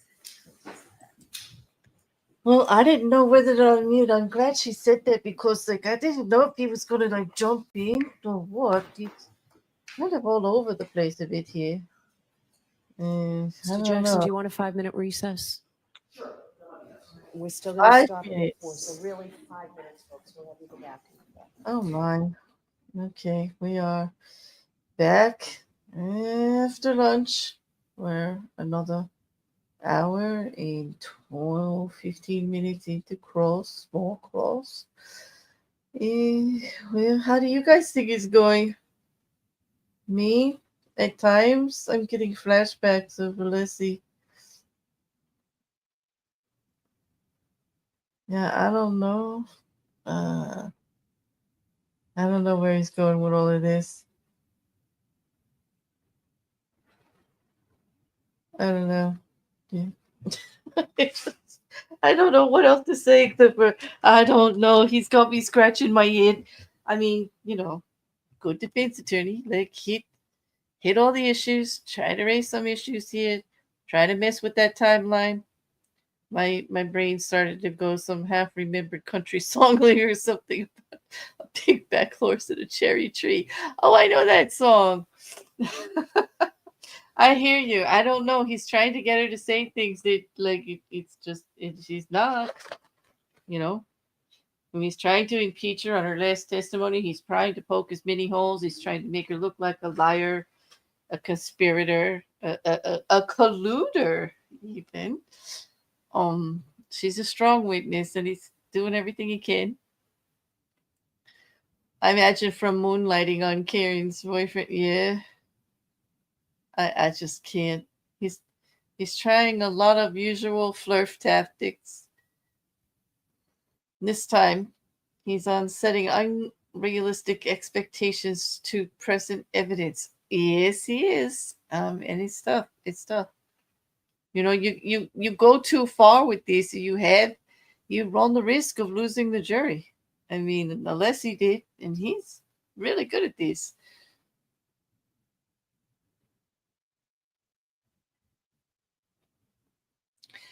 You know that saying that owners start to look like their dog? Well, it seems that lawyers start to act like their clients. Ooh. Yeah, I hear you, though. Hey, that's the other thing I wanted to bring up. Like, I kind of, I know, everyone is innocent and presumed innocent until proven otherwise, according to their peers, which that's what we're doing now, right? They're laying out the case against Karen Reed. Well, she doesn't come off very likable. Not while she's sitting there. Even those that think that she's completely innocent will often say that she's really not making her case with her antics of herself in the courtroom.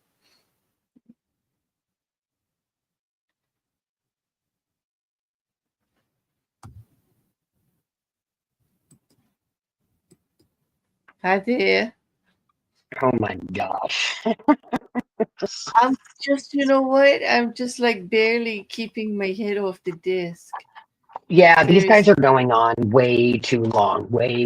At least Alessi did it also. Now he's doing it.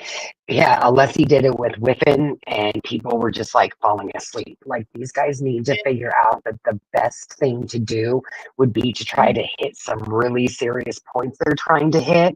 But literally going at her for 15 minutes about, what did you say you walked around the car yesterday, when the question in the transcript with the grand jury was, so you got out and walked around the car, and she answered yes. So, Uh-huh. I don't know what Yeah. he's trying to get at. They're just going on and on and on and on, and she's being very polite and very understanding and saying, can you please show me that, thank you, blah blah blah. So really, he's just making her out to look better, in my opinion, but I'm also very biased, so. Yeah. I do think that they lose the jury here, because it would be different if he just came out and addressed his point instead of trying to keep enticing her to say something she's obviously not going to say. It just makes them look bad, and I wonder how that comes off to the jury. Um, and also, usually Alan Jackson is much more entertaining than this. He's much more driven and passionate, but he knows he's got to be careful here because it comes off too hard. She was coming off very sympathetic yesterday, very much so. Oh, I have to mute myself. I'll be right back. Mm-hmm. And she was coming off very. She, being Jen McCabe, was coming off very thoughtful yesterday, very calm. And so, coming into the cross today, he's got to be a little more careful. He's going to look like he's badgering or bullying the witness.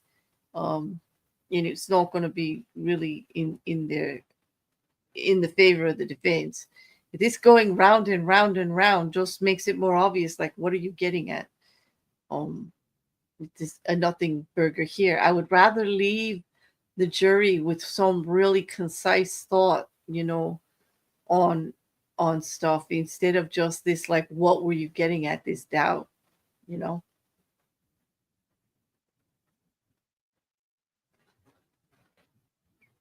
Yeah, she's stopping you from filling a bingo square. Teresa says, oh my God, he asked her the same question over and over, and it's annoying, and she is being so calm about it. And I think, yes, that's going to speak louder to the jury than the questions he's asking, because he's not getting the answers he wants. I agree with Mandy. He's kind of making her look better, you know? Sorry about that. My daughter called me, and so I had to pick her up, which was really weird because I can hear you talking when I'm on the phone with my daughter. I know, because It was really weird. you're pick up both because they're assigned to both, right? Yeah. Yeah. Mm-hmm. Yeah. Yeah. Anyway. I know we're all very bored with it at this point, going around and around. But Mandy, some of the polls really have me shocked. Like, a lot of the larger. Yeah, because the people that watch those channels are FKR. But that means there's a lot of them, because, like, they're the bigger channels, like Law and Crime and Emily Big. Like, I was really surprised. Like, 80% of their chat would think that she's innocent, and I'm just like shocked.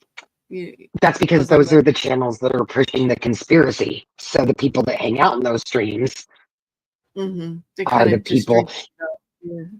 Yeah, because if you go, drank the Kool-Aid, like, because I'm not seeing the same evidence they're talking about, like, here. Like, are they not paying attention? Like, seriously. They don't want to pay attention.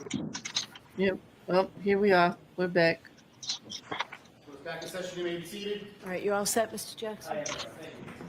All right, we're bringing the jurors over. Are we still on schedule? We are.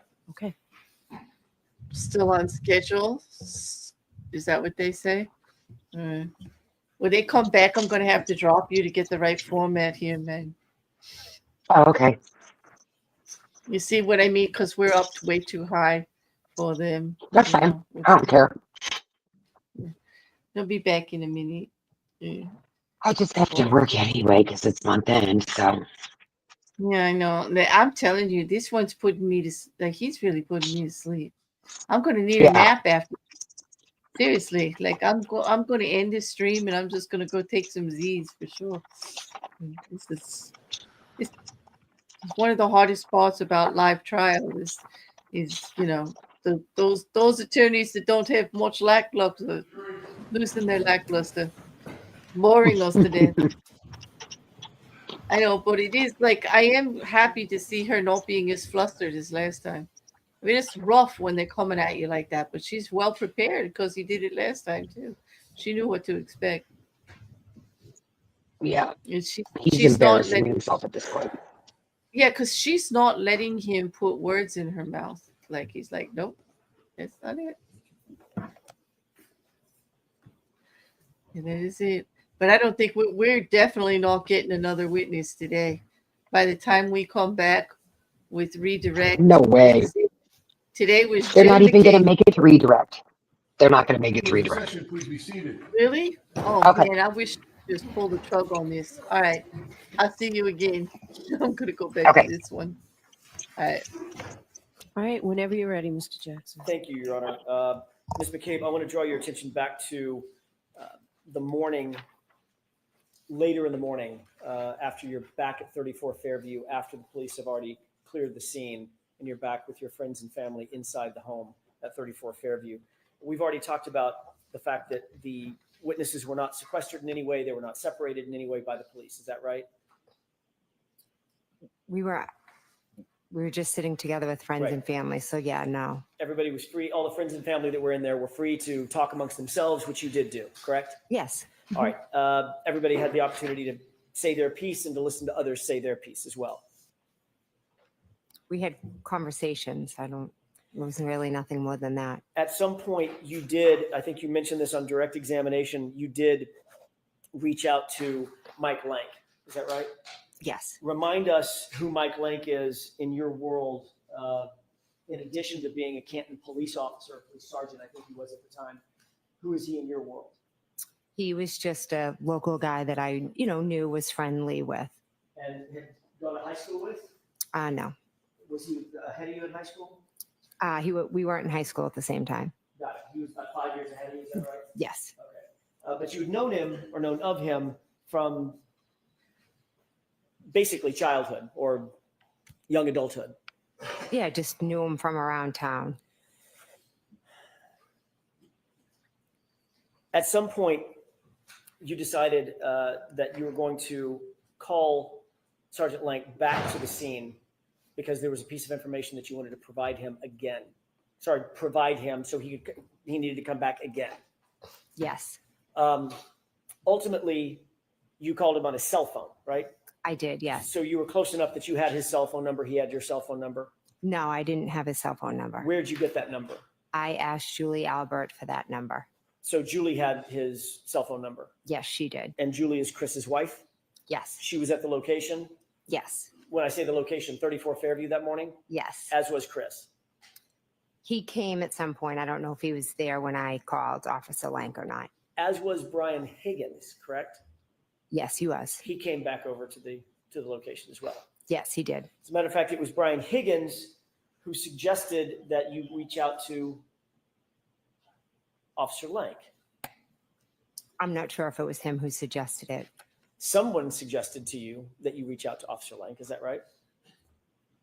As I was sitting there remembering things, I believe, I can't say who did or didn't.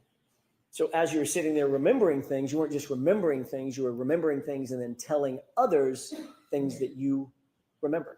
Oh, absolutely. So Yes. others were absorbing whatever information you were providing to them and vice versa.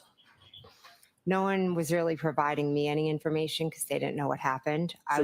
Sorry, go ahead. Okay, I'm sorry. I was just sitting there trying to recount what had transpired since I got that 4:53 phone call.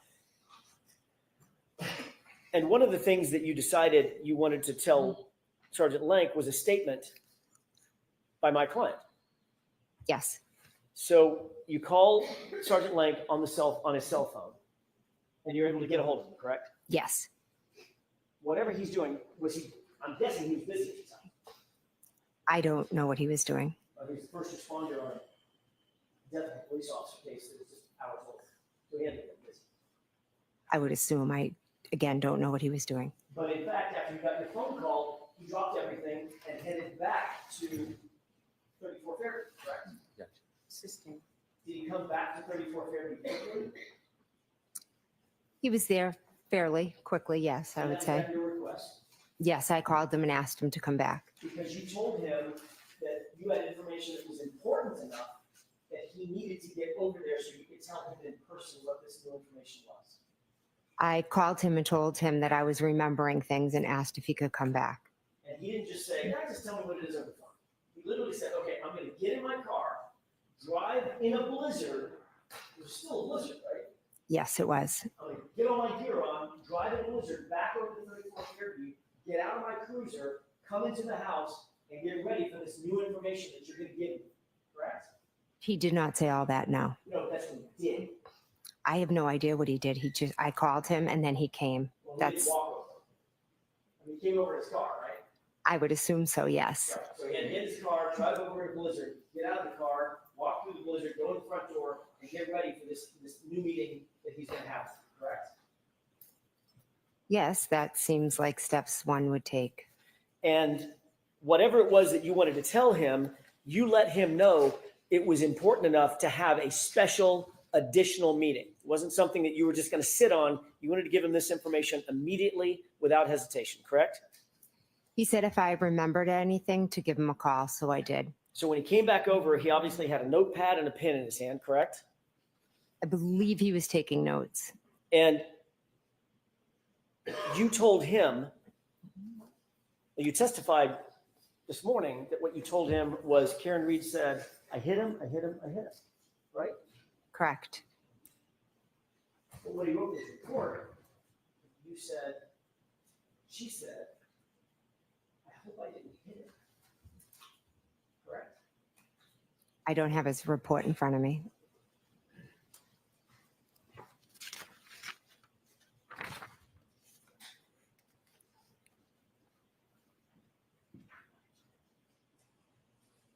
Yeah, just wondering. Yes.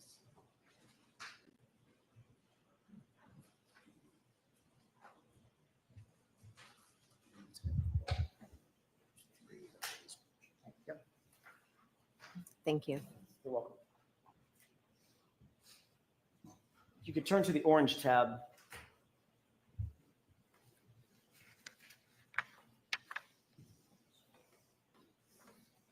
Do you see that?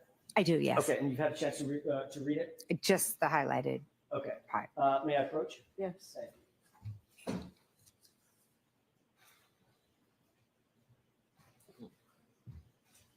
In fact, what you told Officer Lank was something to the effect of, I hope I didn't hit him.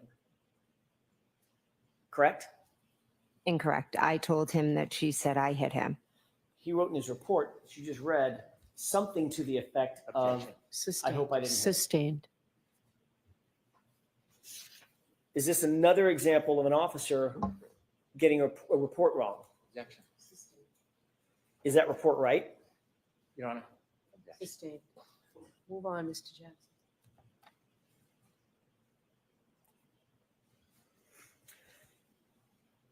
I hope I didn't hit him, or something to the effect of, I hope I didn't hit him.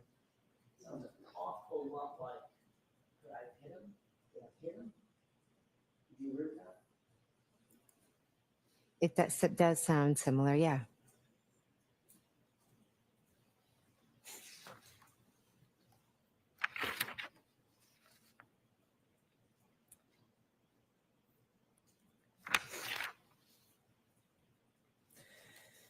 You testified yesterday that during that first phone call, that first phone conversation with Ms. Reed at 4:53 a.m., she told you, according to your testimony, that in that phone call, in that very first phone call, Ms. Reed said she had gotten into a fight,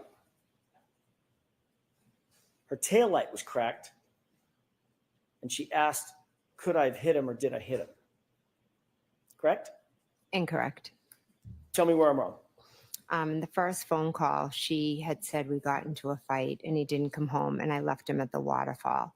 In the second phone call, once I told her that I saw her outside of my sister's house on Fairview, that is when she said, could she have hit him, and talked about her taillight. So 2 hours after Ms. Reed found John O'Keefe and began giving him CPR, you were interviewed by Sergeant Sean Good, correct? Objection. Ask the question differently, Mr. Jackson. 2 hours after Ms. Reed found Mr. O'Keefe, about 2 hours later, say 8 o'clock, 8:30 in the morning, after the scene was cleared, you were interviewed by Sean Good, were you not? Objection. Sustained. May we approach, Your Honor? Yes.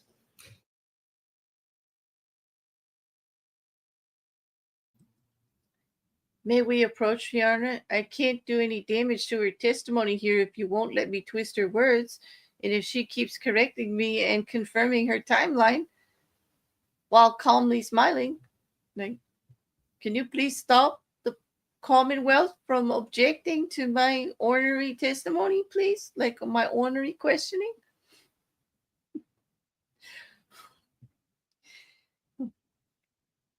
May we approach? I'm not getting anywhere. It's been hours. Cut me a break. I'm sorry. I just can't. I realize that's a bit snarky. I'm really trying to stay on board here, but, how many circles can we go round and round and round before we all get dizzy? Yeah.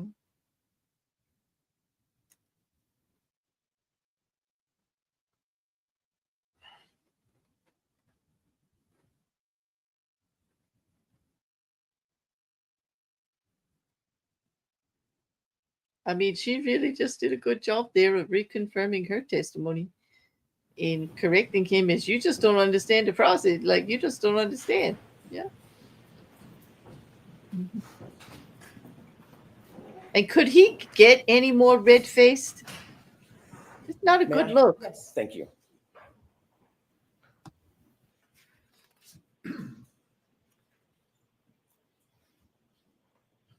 While you were at the scene, after Miss Reed had been giving CPR, Sean Good interviewed you, correct? I don't remember a formal interview with Sean Good. Do you remember talking to him? When he arrived at the scene, I do remember briefly talking to him after all three of us gave John CPR. And he asked you certain questions about what you'd seen, what you'd heard, what had happened, correct? I have to tell you that I remember seeing him there and I remember talking to him, but I do not remember specifics of any conversation or any questions that he asked me. Do you remember him do you remember him asking you about any initial calls you had and you telling him about that 4:53 call and the early morning calls thereafter, the initial calls before you met up with Miss Reed? I don't recall. Did you tell Sergeant Good, by the way, he's a sergeant at the time. Sean Good was a sergeant, not an officer. I'm not sure. Okay. By the way, you knew Sergeant Good, did you not? I didn't know him. I knew of him, like I knew his name, but that was it. How'd you know of him before that day? Because his sister is a year or two younger than me, and I knew she had a brother that was younger, that was a Canton cop, just through the town, but I didn't know him. Okay, friendly but not friends. I wouldn't even say I was friendly with him. Okay.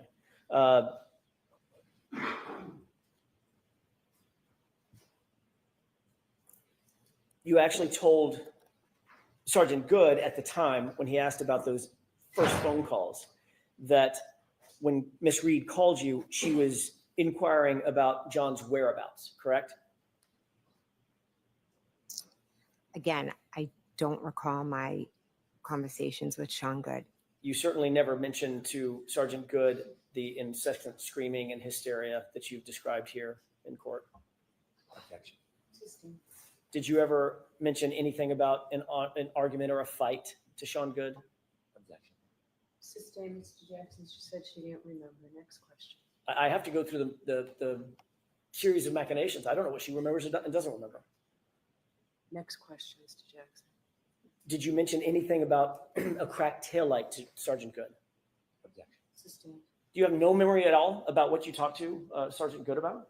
There were many officers there. Right. And like I said, I know I talked to Sergeant Good, but I do not remember the specifics of my conversation during that chaotic scene. Okay. I'm Well, sorry. Let me ask a different question. There were many officers there and many officers were asking you questions, correct? Correct. Did you ask, I'm sorry, did you tell any officer while at the scene that during those first few phone calls, first couple of phone calls with Miss Reed, that there was incessant screaming and hysteria? Again, there were many officers asking me questions. Most of them were regarding who John was, if he had medical issues or concerns, things like that. Right. It was a chaotic scene. I don't remember any specific questions about phone calls. I apologize. But you did tell at least one officer about the initial phone call that you received indicating that John may be missing, correct? I possibly said, I got a phone call and that's why I'm here. We all came out to look for him. I apologize for not remembering specifics. Did you tell any officer at the scene anything about an argument or fighting that Miss Reed said occurred on that first couple of phone calls? Again, the conversations were very brief and they were with a lot of different officers. There wasn't yes or no? in-depth conversations. yes or no? Let her answer the question. Do you recall? That is a yes or no question. Do you recall telling any officer about a conversation in the initial couple of phone calls that you had with Miss Reed about fighting or being in an argument? Do you recall that? I cannot answer yes or no. Well, you either do or you don't. If you don't, I said just say there you was don't. many different conversations. I am not sure. So you don't recall. I'm not sure on specific conversations about that. I apologize. Is there a reason why you're not telling us that you simply don't recall making that statement? Sustained. Do you recall telling any officer about a cracked taillight that came up in one of those first two phone calls? At the scene, At the scene. again, I think all the conversations were about what was happening in the present time. And literally, this was a couple of hours after this incident, correct? When everything was freshest in your mind. These conversations were at the scene when Miss Reed was running around screaming. Were you also interviewed by Officer Mullaney? Again, there were many officers there that I spoke to. Ms. McCabe, do you understand my question? Did you understand the last question I asked you? If I spoke to an officer, Mullaney, Correct. again, I could have. I am not sure. I don't remember every officer. It was a chaotic scene. I had just found my friend on the ground. So the answer is, I don't remember. I Correct? don't remember speaking to him. No, sorry.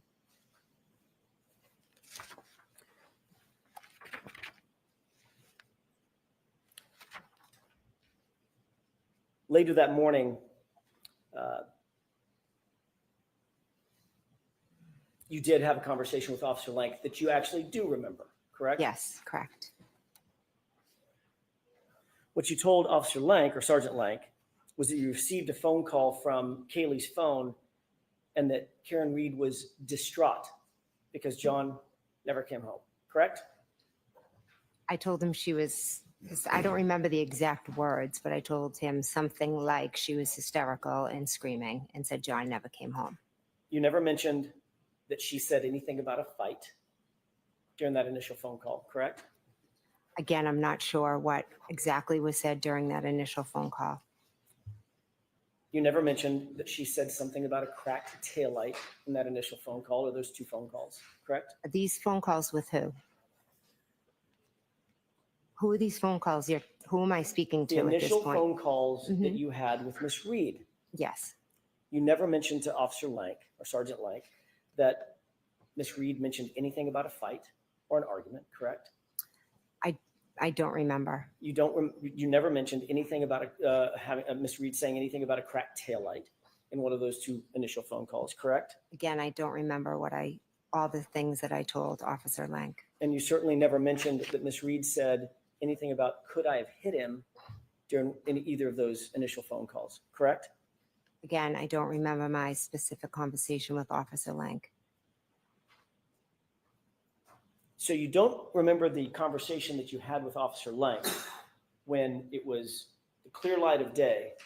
You'd had a chance to take a beat and a breath, catch your breath, because it's now 11:30, 11 o'clock in the morning. You don't remember anything about that conversation. But according to your testimony, you remember in detail what my client said, waking you out of a dead sleep. Correct? So I didn't speak to him at 11:30. It was earlier in the morning when he came back to Fairview. Let's call it 9 o'clock. Whatever. Okay. Whatever. It wasn't the same chaos as my client screaming into the phone that John never came home, waking you out of a dead sleep, correct? Correct. But when you recounted that conversation or those conversations to Sergeant Lank, you didn't say a thing about Miss Reed saying that there had been an argument, did you? I'm saying I don't remember the specifics of my conversation with Officer Lank. I'm also saying that I was woken up out of a dead sleep. Karen showed up at my house screaming. I went out to help her look for John. And then we found one of my closest friends on the front lawn. And she was saying crazy things and acting crazy and Ms. McCabe, acting that's not my erratic. question. And so every Ms. McCabe, police that is officer not that my I question. spoke to, Let her finish. every police officer that I spoke to, I tried to answer their questions the best I could. It took me hours and in some cases days to remember all the things that Miss Reed had said. My mind, I was in a state of shock. But the minute I remembered, she said, I hit him, I hit him, I hit him. I called Officer Lank. And your memory is getting better even as we sit here today, correct? There are certain things I will never forget, Mr. Jackson. Including the fact that you never, ever, ever said, she said the words I hit him to a grand jury when you were asked about it 3 months after the incident. Correct? She said, I hit him, I hit him, I hit him. You never told that to the grand jury, did you? I don't remember specifically that every grand jury and everything I said, but I can tell you with 100% accuracy, she screamed, I hit him, I hit him, I hit him. You never said that to the grand jury. I don't recall if I You were did. there to get the truth, correct? The truth is, she said, I hit him, And I in hit him, fact, I hit him. You were asked that specific question at the grand jury. What did she say at the scene in front of the female EMT? And you know what your answer was? You do, because you just read it. I wasn't asked what she was said What at the was scene. answer to that question? I'm objecting. The objection sustained. Ask one more clear question, Mr. Jackson. What was the answer you gave in answer to the question about what was said by Miss Reed to the EMT, the female EMT at the scene? What did you say she said? I don't know if I was asked specifically what she said to a female EMT. All right, we're going to end this now. Your Honor, may I have one more question? Go ahead. I can't end it like this. You said, Okay, she jurors, said. ignore the comments of counsel. Ask one question, Mr. Jackson. You said that she said, could I have hit him? Did I hit him in the presence of the female EMT? That's what you testified to under oath at the grand jury, isn't it? Yes, because she also said that. All right. So, folks, we are done for today. You remember tomorrow is the day that we're not in session. Isn't that a lovely? We will see you Friday. Friday is. Isn't that a lovely way to end it? Yeah, she also said that. Like, yeah, she said that also. Please do not discuss this case Oh, with my. anyone. Don't do any independent research or investigation into the case. If you happen to see, hear, or read about the case, please disregard it and let us know, and be very careful with your social media. Have a great night, a good day off tomorrow. We'll see you on Friday. Okay, I'm gonna leave the queue up for a few minutes. just Goodbye. To see if anything happens. Sorry to be talking over the judge. She was just instructing the journey, but gosh, that was a brilliant way to end it. He's like, I can't end it like this. So he tries to get her to say it, and then she comes, yup, she said that too. She said, I hit him, I hit him. Could I hit him? Did I hit him? She doesn't know. Well, she did say she hit him. She did ask, could I have hit him? She did say, all of that. She said all of that. Wow. I mean, geez. Friday we'll be back with Redirect. Oh, this is crazy. You were right, Mandy. We definitely didn't get to redirect. And it will be the Jen McCabe show on Friday. Here we go. I knew they were coming Mr. back. Jackson, I'm not rushing you in any way. I just want to know how much longer do you think you'll be? I appreciate that, Your Honor. 10 seconds. Sure, take your time. I would expect that I would say an hour and a half to 2 hours. Okay. Oh my Mr. God. Brennan, do you have any idea how much longer you will be? With Mrs. McCabe, Yes. it depends on how the rest goes, but Right. certainly at this point, 20 minutes or less. All right. So that will hopefully take us to the luncheon recess, maybe, I mean, the morning recess or the luncheon recess at most. You have witnesses lined up for Friday afternoon? I do have a number of witnesses ready for the next 3-4 days, and I've Okay. given notice to them, and I will try to tighten the order tomorrow morning, and I'll let the court and the defense know. Great. All right. And nothing you need to see me about right now? Not for the Commonwealth. All right. All right. We'll see you on Friday. Okay, so there we go. We'll be finishing up with Jen McCabe on Friday morning. According, I'm glad I always wait, Lam. She just tends to bring them back, doesn't she? Well, that was good. So it looks like we have tomorrow off, which I can't say I'm not happy about, because gosh, I really almost hit the desk I don't know how many times today.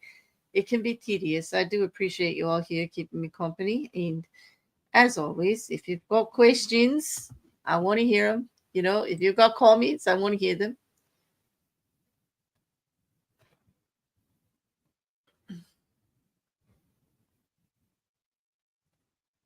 Yeah, you'd have to get familiar with the case, teacher, because Karen Reed has been, from several witnesses, said to have said, I hit him in regards to her then boyfriend, John Okeefe, Officer John Okeefe, who is the victim in this case.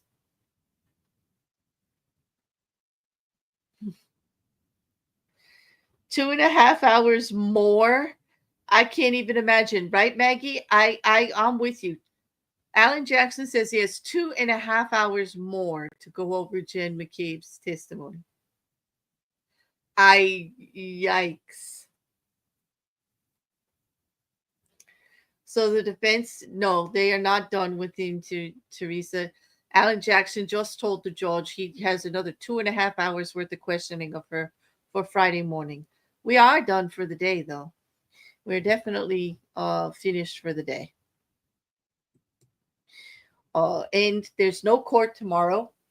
Then we will have court again on Friday, and we will have a morning and an afternoon session, as Hank Brennan did just confirm he has other witnesses to come in for the afternoon when they wrap up with Jen McCabe. So they're on schedule. But tomorrow is a scheduled day off of court.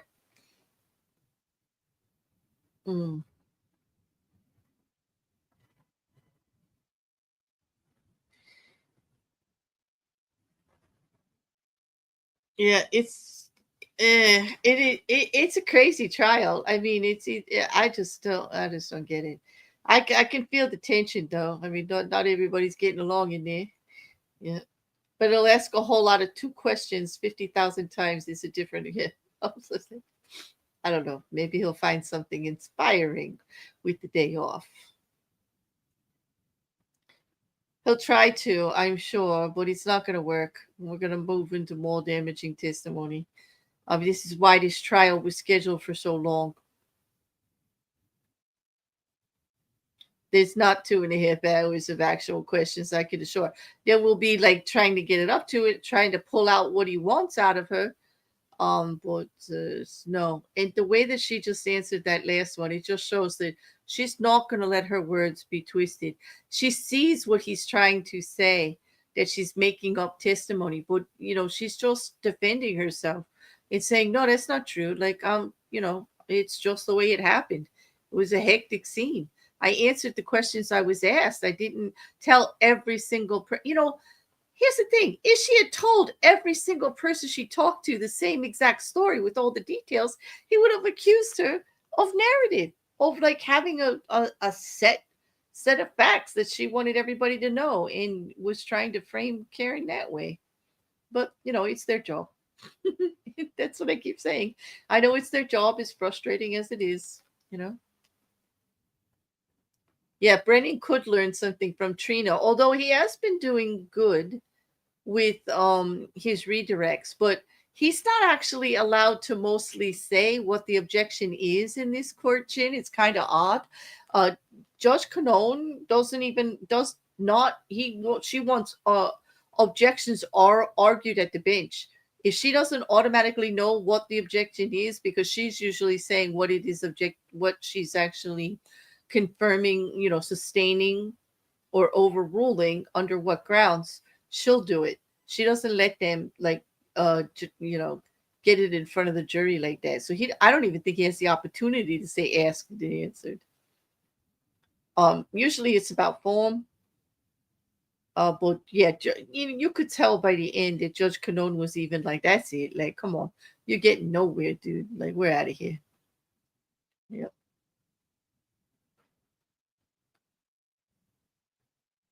How confirmed is the gallery shenanigans thing?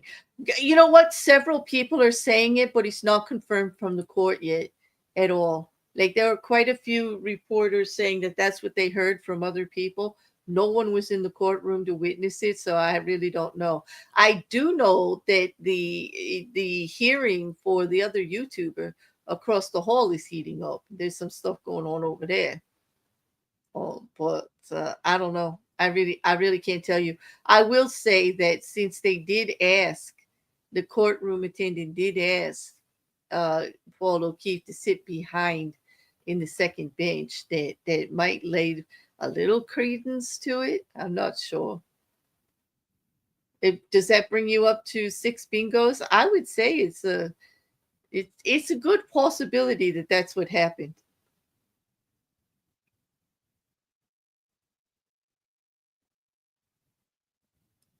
Here's the thing. Like, he wants to make sure that everybody knows that Jen McCabe wasn't sitting there saying that, oh, she called me hysterical and she was yelling and stuff like that. However, he's talking about at the scene where everyone can hear in the videos that she's very upset and that she's yelling, and her being Karen Reed, that she obviously was quite frantic at the scene. And let's not forget, they've already heard testimony that she was Section 12 from that scene. The fact that Jen McCabe didn't mention it to every officer that she spoke to doesn't make it not true. Sorry. It was obvious from both of those witnesses that she was yelling. And they're also, I don't know if the niece is going to testify, but she was there. She heard Karen Reed yelling while she was on the phone when she called. I don't know if when she called Carrie Roberts or Jen McCabe, but I remember one of them saying that they could hear the niece.